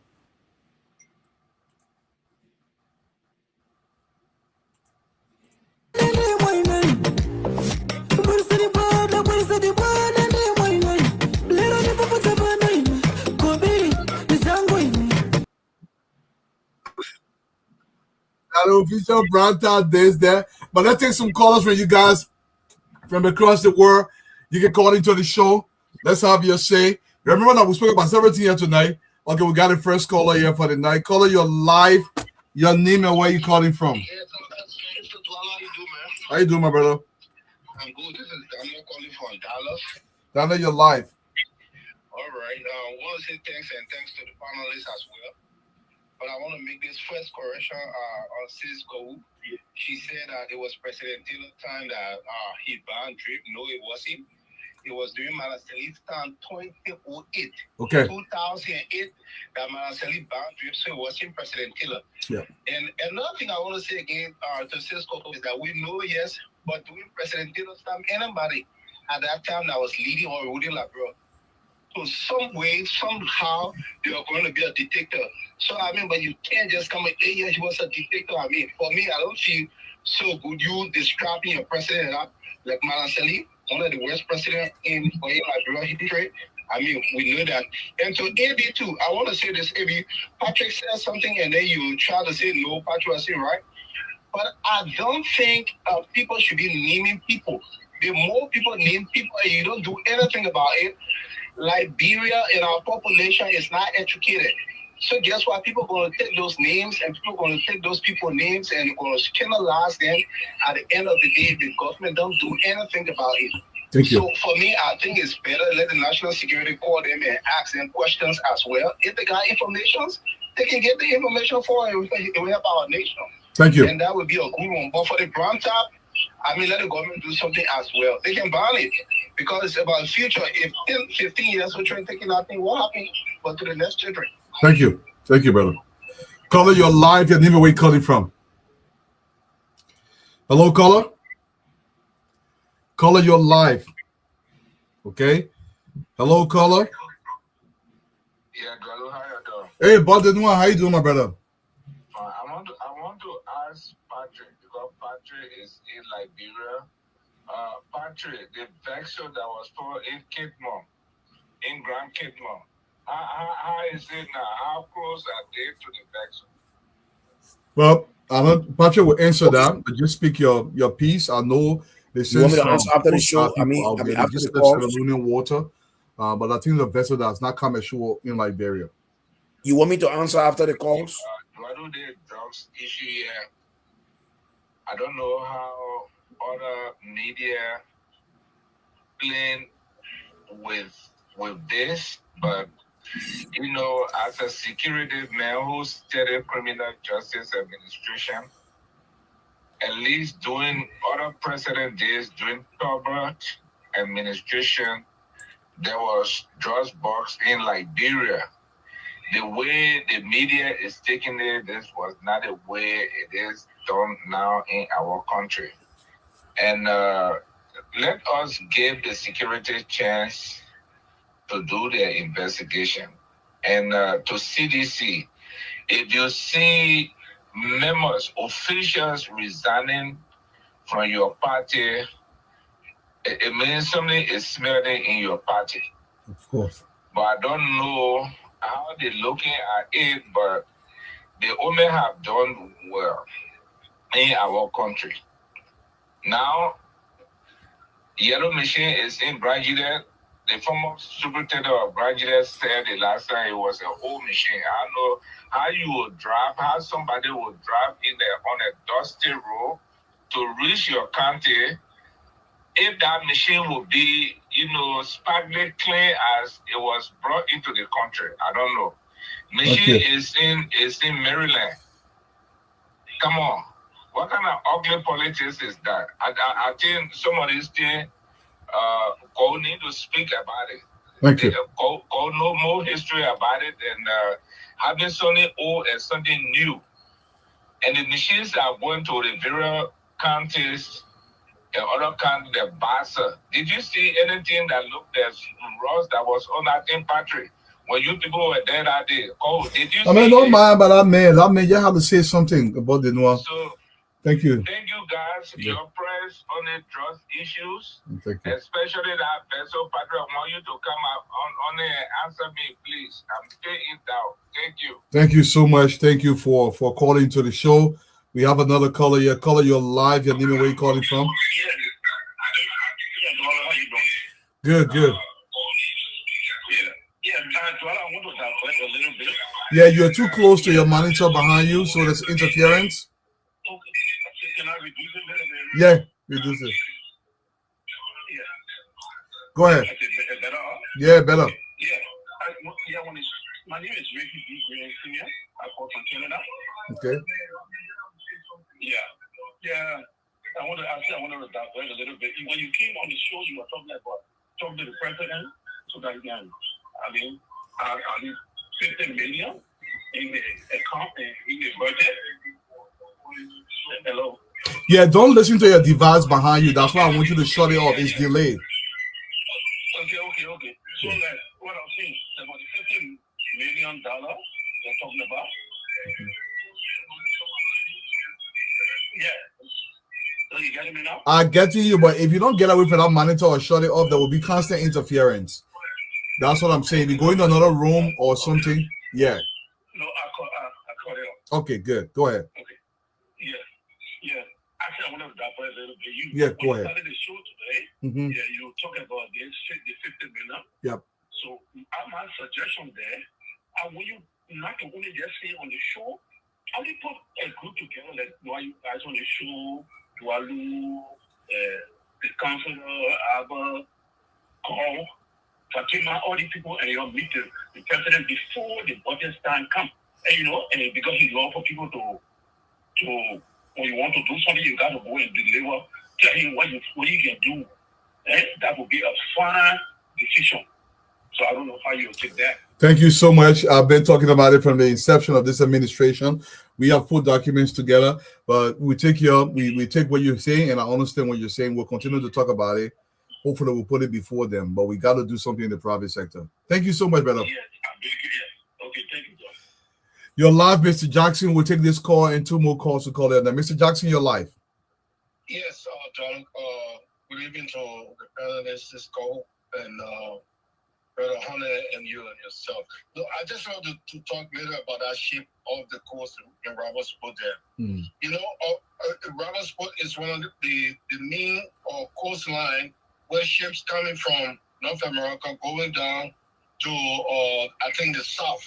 You know, It's not the first time a ship will dock over there. So as you started the show talking about economic zone, so just imagine if we had a fishery economic zone in Robertsport, as this government is planning to do. We will have ships come directly there and pick up cargo and go down to the Indian Ocean and ship our goods from there. So this is not the first time, because I grew up in Robertsport. Ship will come and dock there and they will sail down and go where they are going. So for these people talking about drug, it's not true. And the other thing I wanted to talk about, Donald, is we need to raise the money to start these projects. Because one of the things we see now that are happening in most South American, not South Asian countries, they do not want African immigrants to be there, except for China now. Of course. Cambodia, all. Because the economy is growing. They are investing a lot in it, and they don't want Africans in order to come to gain a benefit from there. Thank you. We are waiting until we need to raise the $25 million. It sounds big, but once we start that project, where you have discussed the issue of setting up economic zone across the country, that will assist the government a lot to solve a lot of the job problems in the counties around the country. Thank you, Mr. It's Jackson. really important. It's extremely important. Thank you so much for always highlighting this issue, Mr. Jackson. Yeah, like I said, as we go over 300,000, we got a lot more money to raise. There's so many things we can do in the country, but we got to put our money where our money is. That's the best. We'll take the final caller here for the night. Caller, you're live. Your name and where you're calling from. Before we go to the line, caller, you're live. Your name and where you're calling from. Hey, Eduardo, how you doing? How you doing, sir? Welcome. Hello, this is Kobe calling from Michigan. Welcome, sir. Thank you so much. I have always wanted to say something concerning the drugs issue. We got a lot of people here, in Liberia, ministers or speaker or podcaster and things. They are naming names why the security is doing their work. I think it is now unlawful for the Ministry of Justice or the National Security Agency to invite these people who are so knowledgeable about the crime so they can assist in the investigation, or they be prosecuted themselves. Exactly, Mr. Fern. Exactly. Because the government should be, now today the president has declared that this is a national security issue. Yep. So anybody who try to politicize this thing, they should be invited. Yeah. They should not just look at them. Nobody would have done this kind of thing on a Sunday door. Nope. You know? And so the government got to be serious about it. It's not just playing. I think the government is doing everything that is right. They should not have any fear about not being voted. I know the president is not even thinking about that. Thank you. But when it comes to this particular investigation, the drug thing has been there for a long time that we all know. Yeah. But because of the law for that, lucky going for, you know what it is. Yeah. You see, they have to do all kinds of things to defend him. But the National Security Agency or the Ministry of Justice must invite these people who are pronouncing on the podcasts and radio shows and saying, let them come and help the government. Yeah. Since they already know the calling names. That's what I wanted to say, Eduardo. Yeah, it makes sense. It makes sense. I agree 100%. Thank you so much. And Sandro been calling for a while. Sandro, let's make you the last caller for tonight, sir. Hello? Yeah, you're live. You're the last caller. Yeah, hello, sir. Eduardo. How's everyone? Not bad, Sandro. Welcome, brother. Yeah, Mr. Eduardo, one thing I see about this thing been going on for years for some of us been seeing it, especially with the agriculture thing here, supporting farmers. You see, the people always making mistakes, just what Mr. Kumi said, even though I don't support some of the things, you can't be doing something over and over and expect different results. You know, I went like sometime 2000, just what you always seen. I tried to move home. I kept my tractor, everything. I tried to farm on Bowman Road, went to compound house, 10 acres, 20 acres. I went there, cultivated everything. and try to contact the FAO. They put in there. They saw people working hard, women and men brushing. After we came back to town, they both said, I got money. So they can't help me. How will you have somebody who can feed themselves and someone who has money will recruit people in our communities and open big farm or put there, support them, try to make it farm. Instead of you live with him, you will live with somebody who can feed themselves. Good question. You see what sis Colo was saying about the peanuts. You see, that one of the mistakes people do. Somebody who can sustain themselves, instead of you come there, encourage the people, incorporate the people in the community so that their farm, and that people, the person that community can be known for people, they go and get somebody. They were still not doing it. Thank you. So, they were still is Thank you. know, Thank you. so, and let's see if that somebody gave her $1 million return, about $500,000, but some people still in the food forever. Yeah. Thank you. Thank you. Yeah. And I agree with you, Brother Brunel, because if they prop you up, you will be able to prop other people or in train and to bring them into the fold. Patrick, I know you have to leave early, so not early, but you gotta leave. So your parting statement, sir.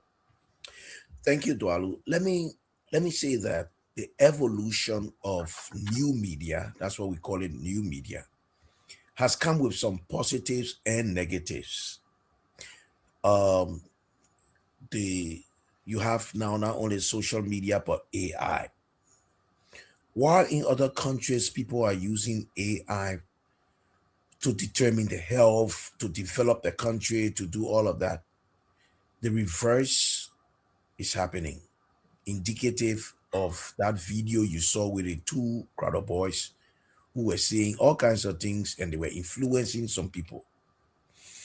Also, social media, because it has become unregulated for the most part, especially in this part of our world, it has just become a free-for-all platform where anybody can say anything about anybody or your family member. Somebody can turn against call or anybody and start putting the family member picture up and just say anything. And any one of you following us, somebody can say anything about your family member today, tomorrow, and nothing will happen to that person. And nobody and other people will believe it. By the time the person comes back to clarify, they would just be splitting public opinion, splitting the views into half, because those people who would have thought that this may not be true may now hear the truth and all of that. This also goes to all of us here, the way we use these platforms. In 1994, in Rwanda, we all heard about the genocide. And the media is such a powerful institution. The microphone is a powerful tool. Extremely. That we can use to build and destroy. You see what's happening with the drug situation in Liberia and how it has been elevated? Well, let me say this. In Rwanda, it took one journalist who went on the radio. He used a microphone and started calling people cockroaches. With a combination of other factors, led to the genocide that took place in that part of the country, in that part of our world. We have to be careful here. So I know sometimes we're carried away by sensationalism, which is human tendency. You want to hear things that excite you, then you put yourself in panic mood about your own country, the country you love, the country you make huge investments. For those of you in the diaspora, imagine your family members back here, the kind of investments you make here. Some other people don't care. They don't make those investments. So they can put you in panic mode, make you to think negatively about your country, and all because they are so bitter that they lost the election and they want to come back by all means. So they want to compare their situation with the new situation and make it look like that is something happening and try to influence you, brainwash you, hypnotize you to believe that, okay, but then the people here, maybe the people were better. You say the people were better. The unborn baby cannot say these people were better. Let us think. Let us love our country. I'd like to close up by saying this. I applaud our joint security. I applaud the effort that these people are making to save our country. Truly, this has been a rescue mission. Truly, they are all on a rescue mission. I applaud the audacity of the president that we have. Because you see, if we had a president in this day and age, if we had a president, woe betide Liberia if we had a president who would have said to the, oh, you're trying to cover all this thing here. You're trying to cover all. But you have a president. You can go lay down and sleep. You have a president who has instructed the joint security clearly that it can be his who. They should investigate this and prosecute whoever. We're grateful to have a president like that. That has now given the joint security so much courage to do what they are doing because they know nobody will be fired unjustly. Right. They know that very well. Hold your horses. Give these people a chance, and some of you will be shocked to know some of the things that happen in this place here. Trust us. Some of you will be shocked to know some of the things that happen in this place here. We are dismantling the cartel. We are dismantling the cliques. We are dismantling the entrenched cartel that has been existing. We are plucking them out. We are plucking them out one by one. I applaud all of those gallant men and women in the security. We give you our salute. Thank you for redeeming our country. Thank you for helping to rescue our country. Thank you for bringing this to the fore. Thank you so much. And for those of you who just calling names, well, keep calling names because it's another form of the cartel strategy to divert public attention, to start making people to start thinking, start making people to start viewing other people like criminals, to start viewing other people like part of their occultic kingdom clique. But this president is firm on ensuring that he accomplishes that which, the purpose for which he was elected. Our country is on the forward march, backward never.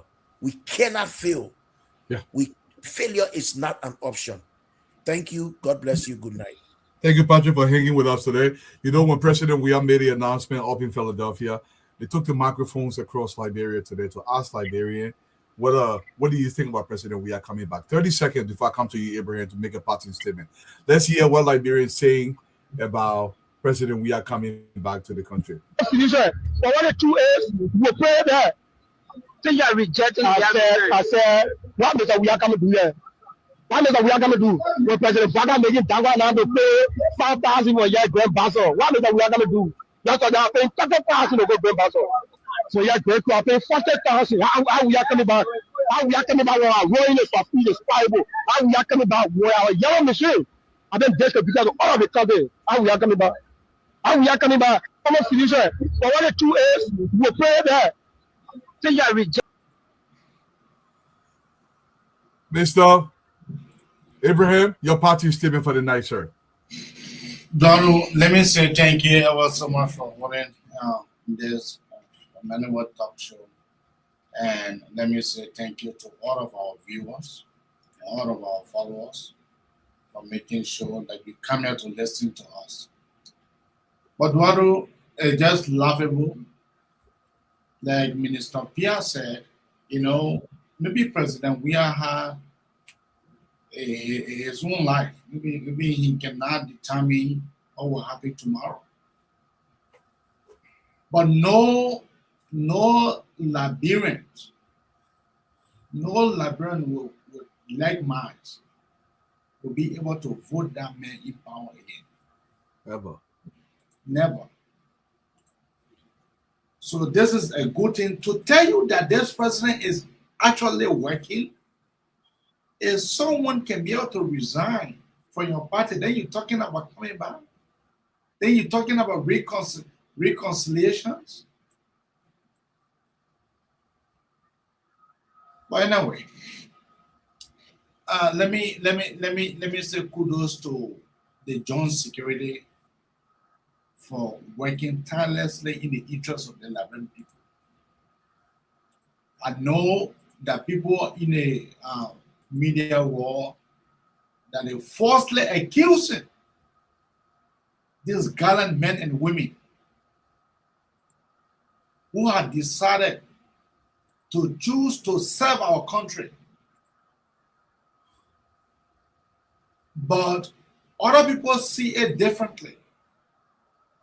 If the cartel have paid them, and in order for them to be able to do that, they will now come here with Bukhari stories to be able to divert our joint security attention to them, then they are joking. Their joint security is focused. The men and women, they are focused. They know what they are going for. And if anyone is associated with the cocaine story or the cocaine trafficking of cocaine into our country for our country to be used as a transit point, I'm sorry for you. You will go down. So let me say kudos to them. They are doing this. They are not doing this for themselves. They are doing this for the country. They are doing this for the unborn generations.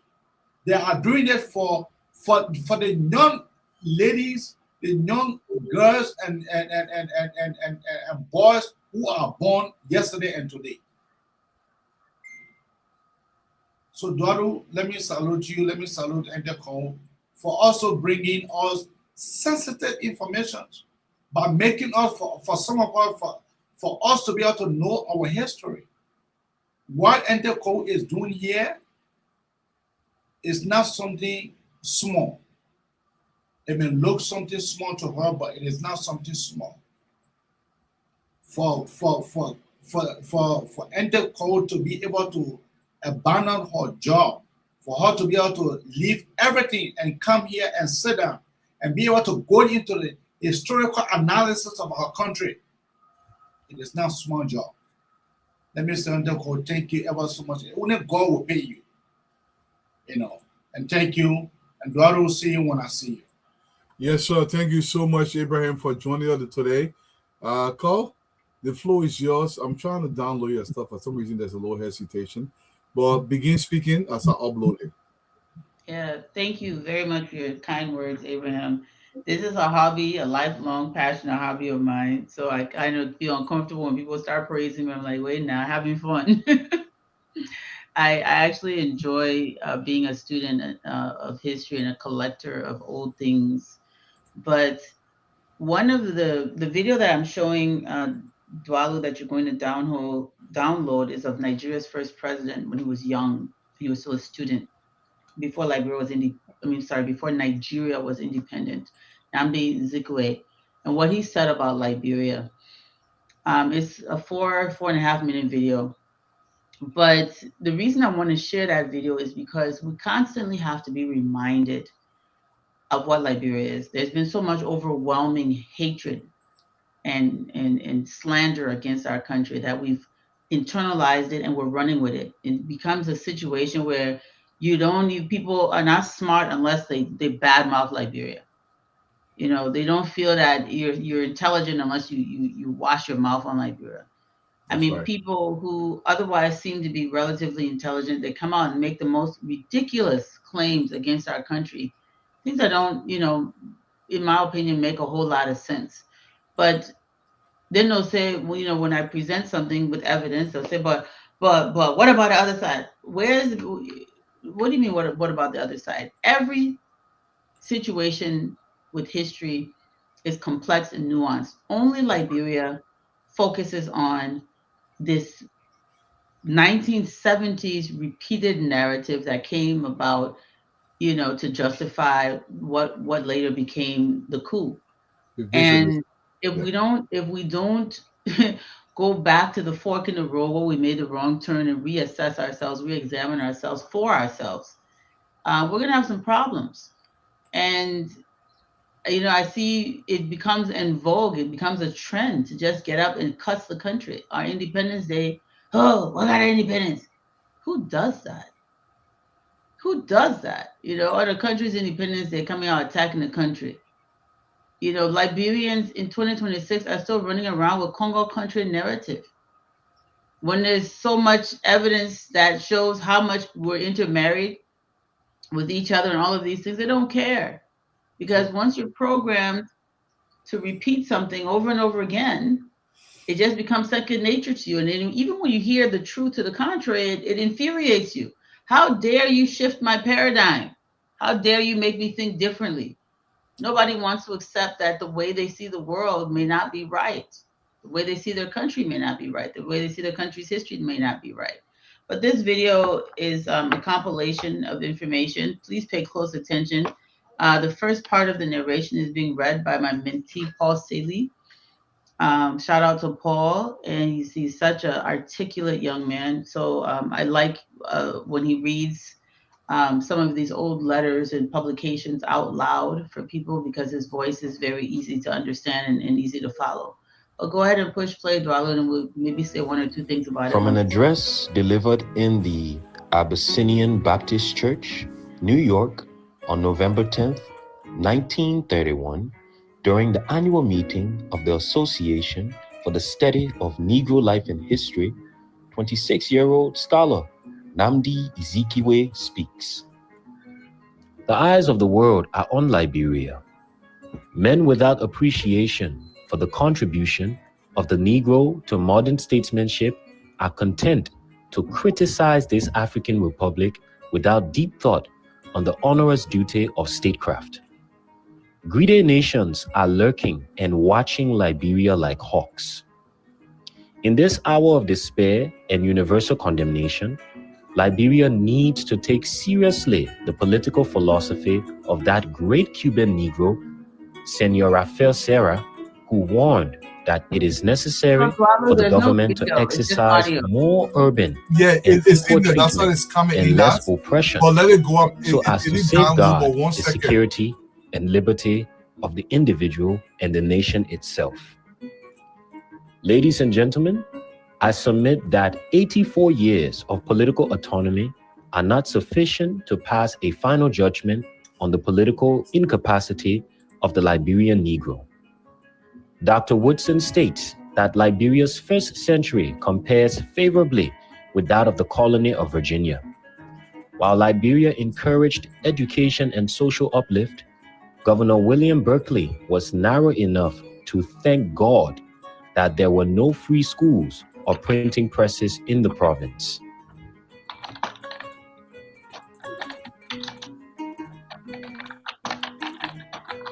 Let it be remembered also that it took Great Britain 1400 years after the conquest of Boadicea to draft the Magna Carta. It took her several centuries more to pave the way for the English Revolution, which established a constitutional democracy.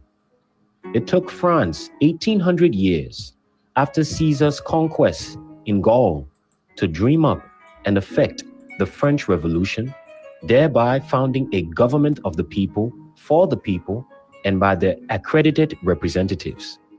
Even the United States of America spent 150 years after the landing of the Pilgrim Fathers in political tutelage as a vassal of an alien colonial power. As Judge T.M. Stewart pointed out, the United States was heir to generations of civilization and experience in government. Her builders were fresh from the schools and universities of Europe. British brains and capital laid the foundation of the American Commonwealth of Nations. In spite of this unequal handicap, Liberia is still keeping pace. Commander A.H. Foote states the case for Liberia more tersely. Let then the black men be judged fairly and not presume to have become all at once, and by miracle, of a higher order than old historic nations through many generations, of whom the political organization of the world has been slowly developing itself. Even acknowledged authorities in the field of politics and government recognize the evolutional nature of modern democracies. Liberia should not, therefore, be hastily condemned. Under no circumstance shall we accept the idea that the black race is inferior to any other race. I call upon Alhaji Amadou Bello, the Sultan of Sokoto, to join us in this Herculean task of national reconstruction. I exhort Chief Obafemi Awolowo to associate with us. To associate with us in this great adventure of restoring the dignity of man in the world. There are many leaders who can give active support and assistance to a nation at its supreme hour of need.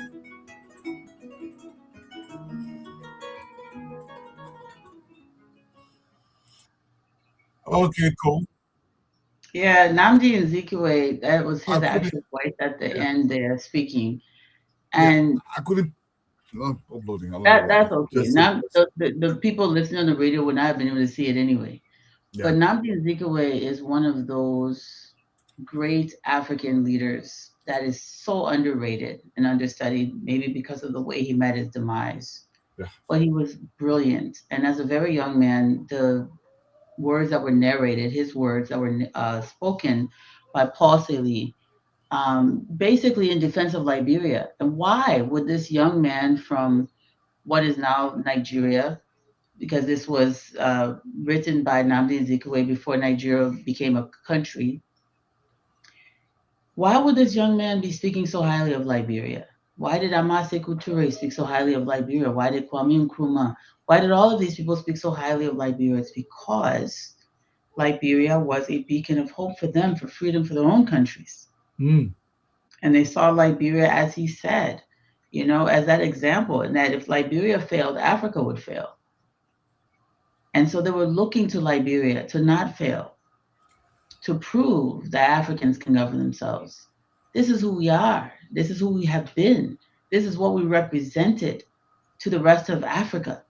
We are that lone star that was shining over the continent for over a century.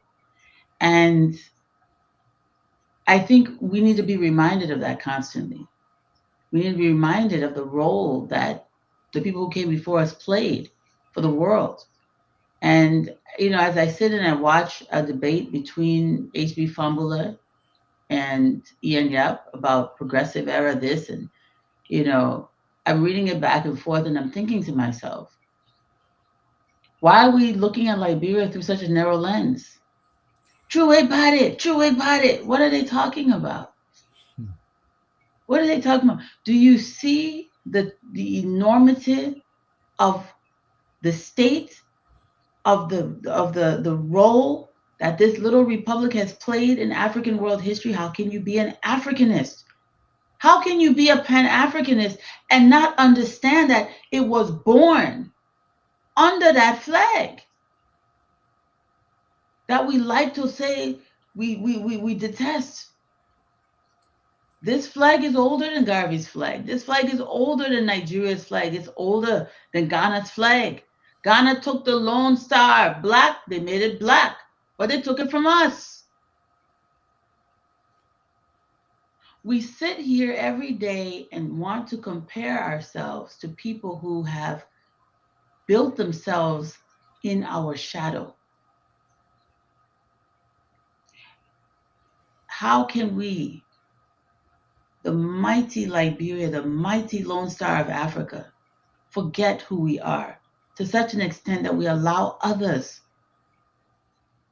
weirdos, like that weirdo front page Africa went and featured a complete weirdo, a half-cocked scholar who is an economist, a failed economist, goes and writes a book about Liberian history when he's not a historian, and our newspapers are calling this man a historian and giving him credence over our actual scholars. We got to do better. But Dwalu, when you listen, when you actually go back and read, and learn for yourself, you have so much to be proud of. Whatever it was that made our progressive people angry and said they were going to overthrow government and jump behind this and that, the historic record does not justify the rage against the republic. It just does not. It does not justify the rage against the republic. Misguided is what I call it. With all due respect, they were wrong. And there's no retroactive justifying it today. They were wrong, Dwalu. Most of the educated people in Liberia in 1980 were like you and myself. Yeah. Most of the people working in government, most of the representatives and senators, the judges, the doctors, most of the technical class, the middle class, even the elite.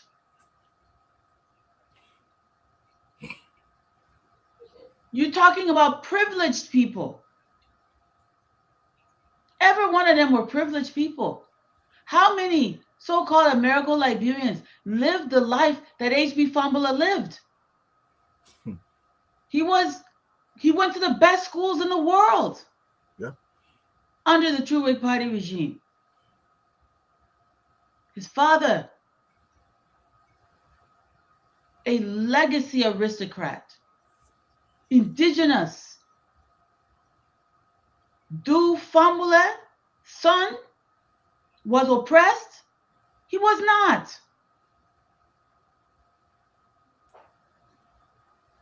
No more oppressed than I, Dwalu, than I am. But like I said, it's not to discredit the struggle for me. I just don't believe it was justified. The historic record does not justify it, with all due respect. This is what we destroyed. And then we tried to bury this tremendous legacy.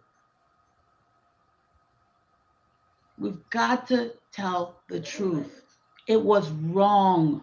It was a mistake. Yeah.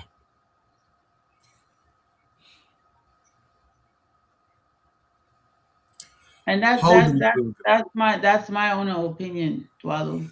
Thank you so much, and I concur with our opinion, and more than you will ever know. This division, and I love what KP Bali said. She said, yes, they were wrong on so many levels. Caused us to live our other lives as our home. We were scattered literally globally. We are all over the globe, still longing for home. But I'm going to close today with what I began with. And these are the conversations that we got to have about Liberia, not on the issue of separation, because we are one people. If we truly want to develop, we got to come together in some fashion. Put aside the little political bickering, the little disagreements that don't mean anything. But I begin with the private sector, and I want to close with that. I will continue to ask this government $50 million. We got to start there. Put it in the budget every single year. We can zone the country into 5 economic zones. We found Liberia best and brightest minds, 5 to 7 men and women. We put a think tank together.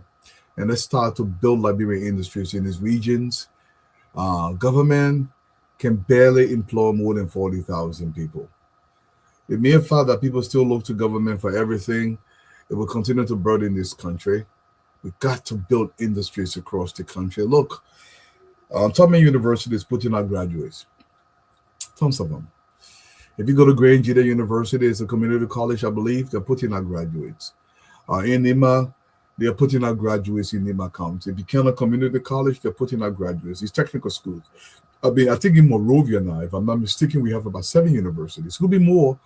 Somebody can name them for me. I know the basic ones: the UMBU, the AMB Zion, the AME, the University of Liberia. Those universities, SDA University, they're putting out graduates. We got to challenge these graduates. We got to challenge them. Look, let me tell you something. Most people don't understand a basic concept of university. Here in America, I know what is at a university. People think you go there, you learn all the book. No, they put you want to make sure you can show up somewhere on time.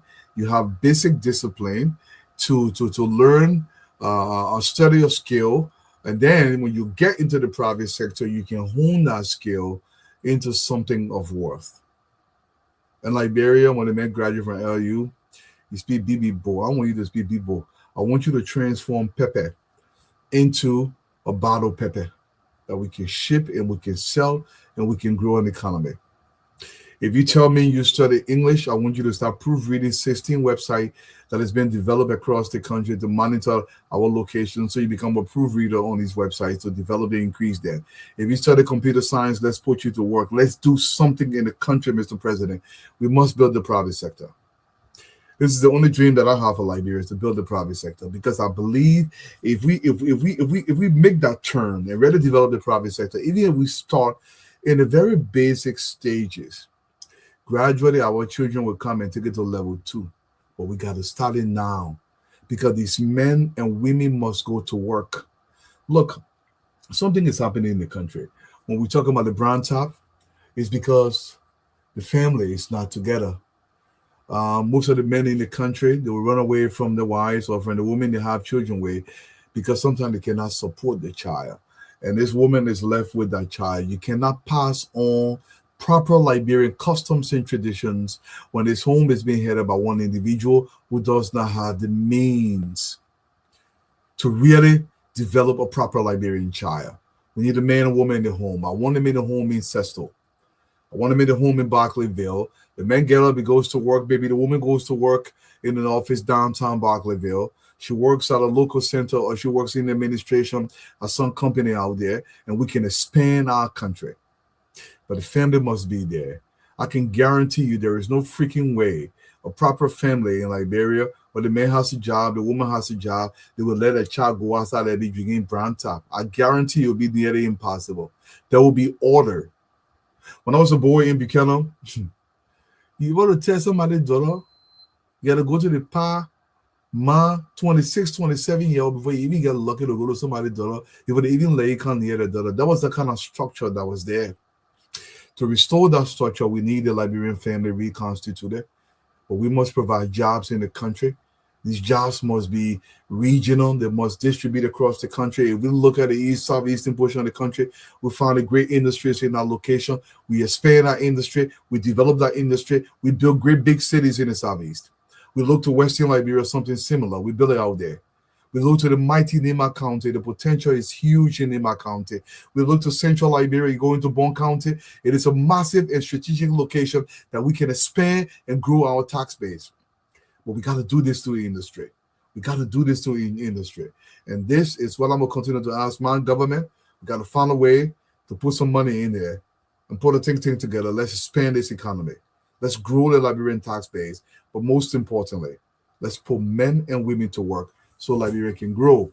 If you have nothing else to say, Carl, I want to say to the audience, Mayor, thank you for joining us, as always. God willing, Carl, see you guys tomorrow. And thank you so much for the time. Yeah, Liberia developing. This is the Class Reloaded, the #1 online show that brings the truth. Showcasing JNB and JKK progress all across the country. Oh, the Class Reloaded, we are online every day. Showcasing progress the Liberian way. Well, JMB and JKK, they're making the way. The Class Reloaded, we're shining today. Oh. From Monrovia City to the other counties, development talk shake the country. We talk the truth, we don't lie. The rescue mission making people smile. Roads getting better, schools better, electricity stable, no more hoping. We see the change, we see the light. Unity Party doing things right. Who talk the facts? The Class Reloaded. Who bring the vibe? The Class Reloaded. Support development. The Class Reloaded. Who better arise again? Oh yes we can. Who talk the facts? The Class Reloaded. Who bring the vibe? The Class Reloaded. Support development. The Class Reloaded. Who better arise again? Oh yes we can. The Class Reloaded, we are online every day. Every day. Showcasing progress the Liberian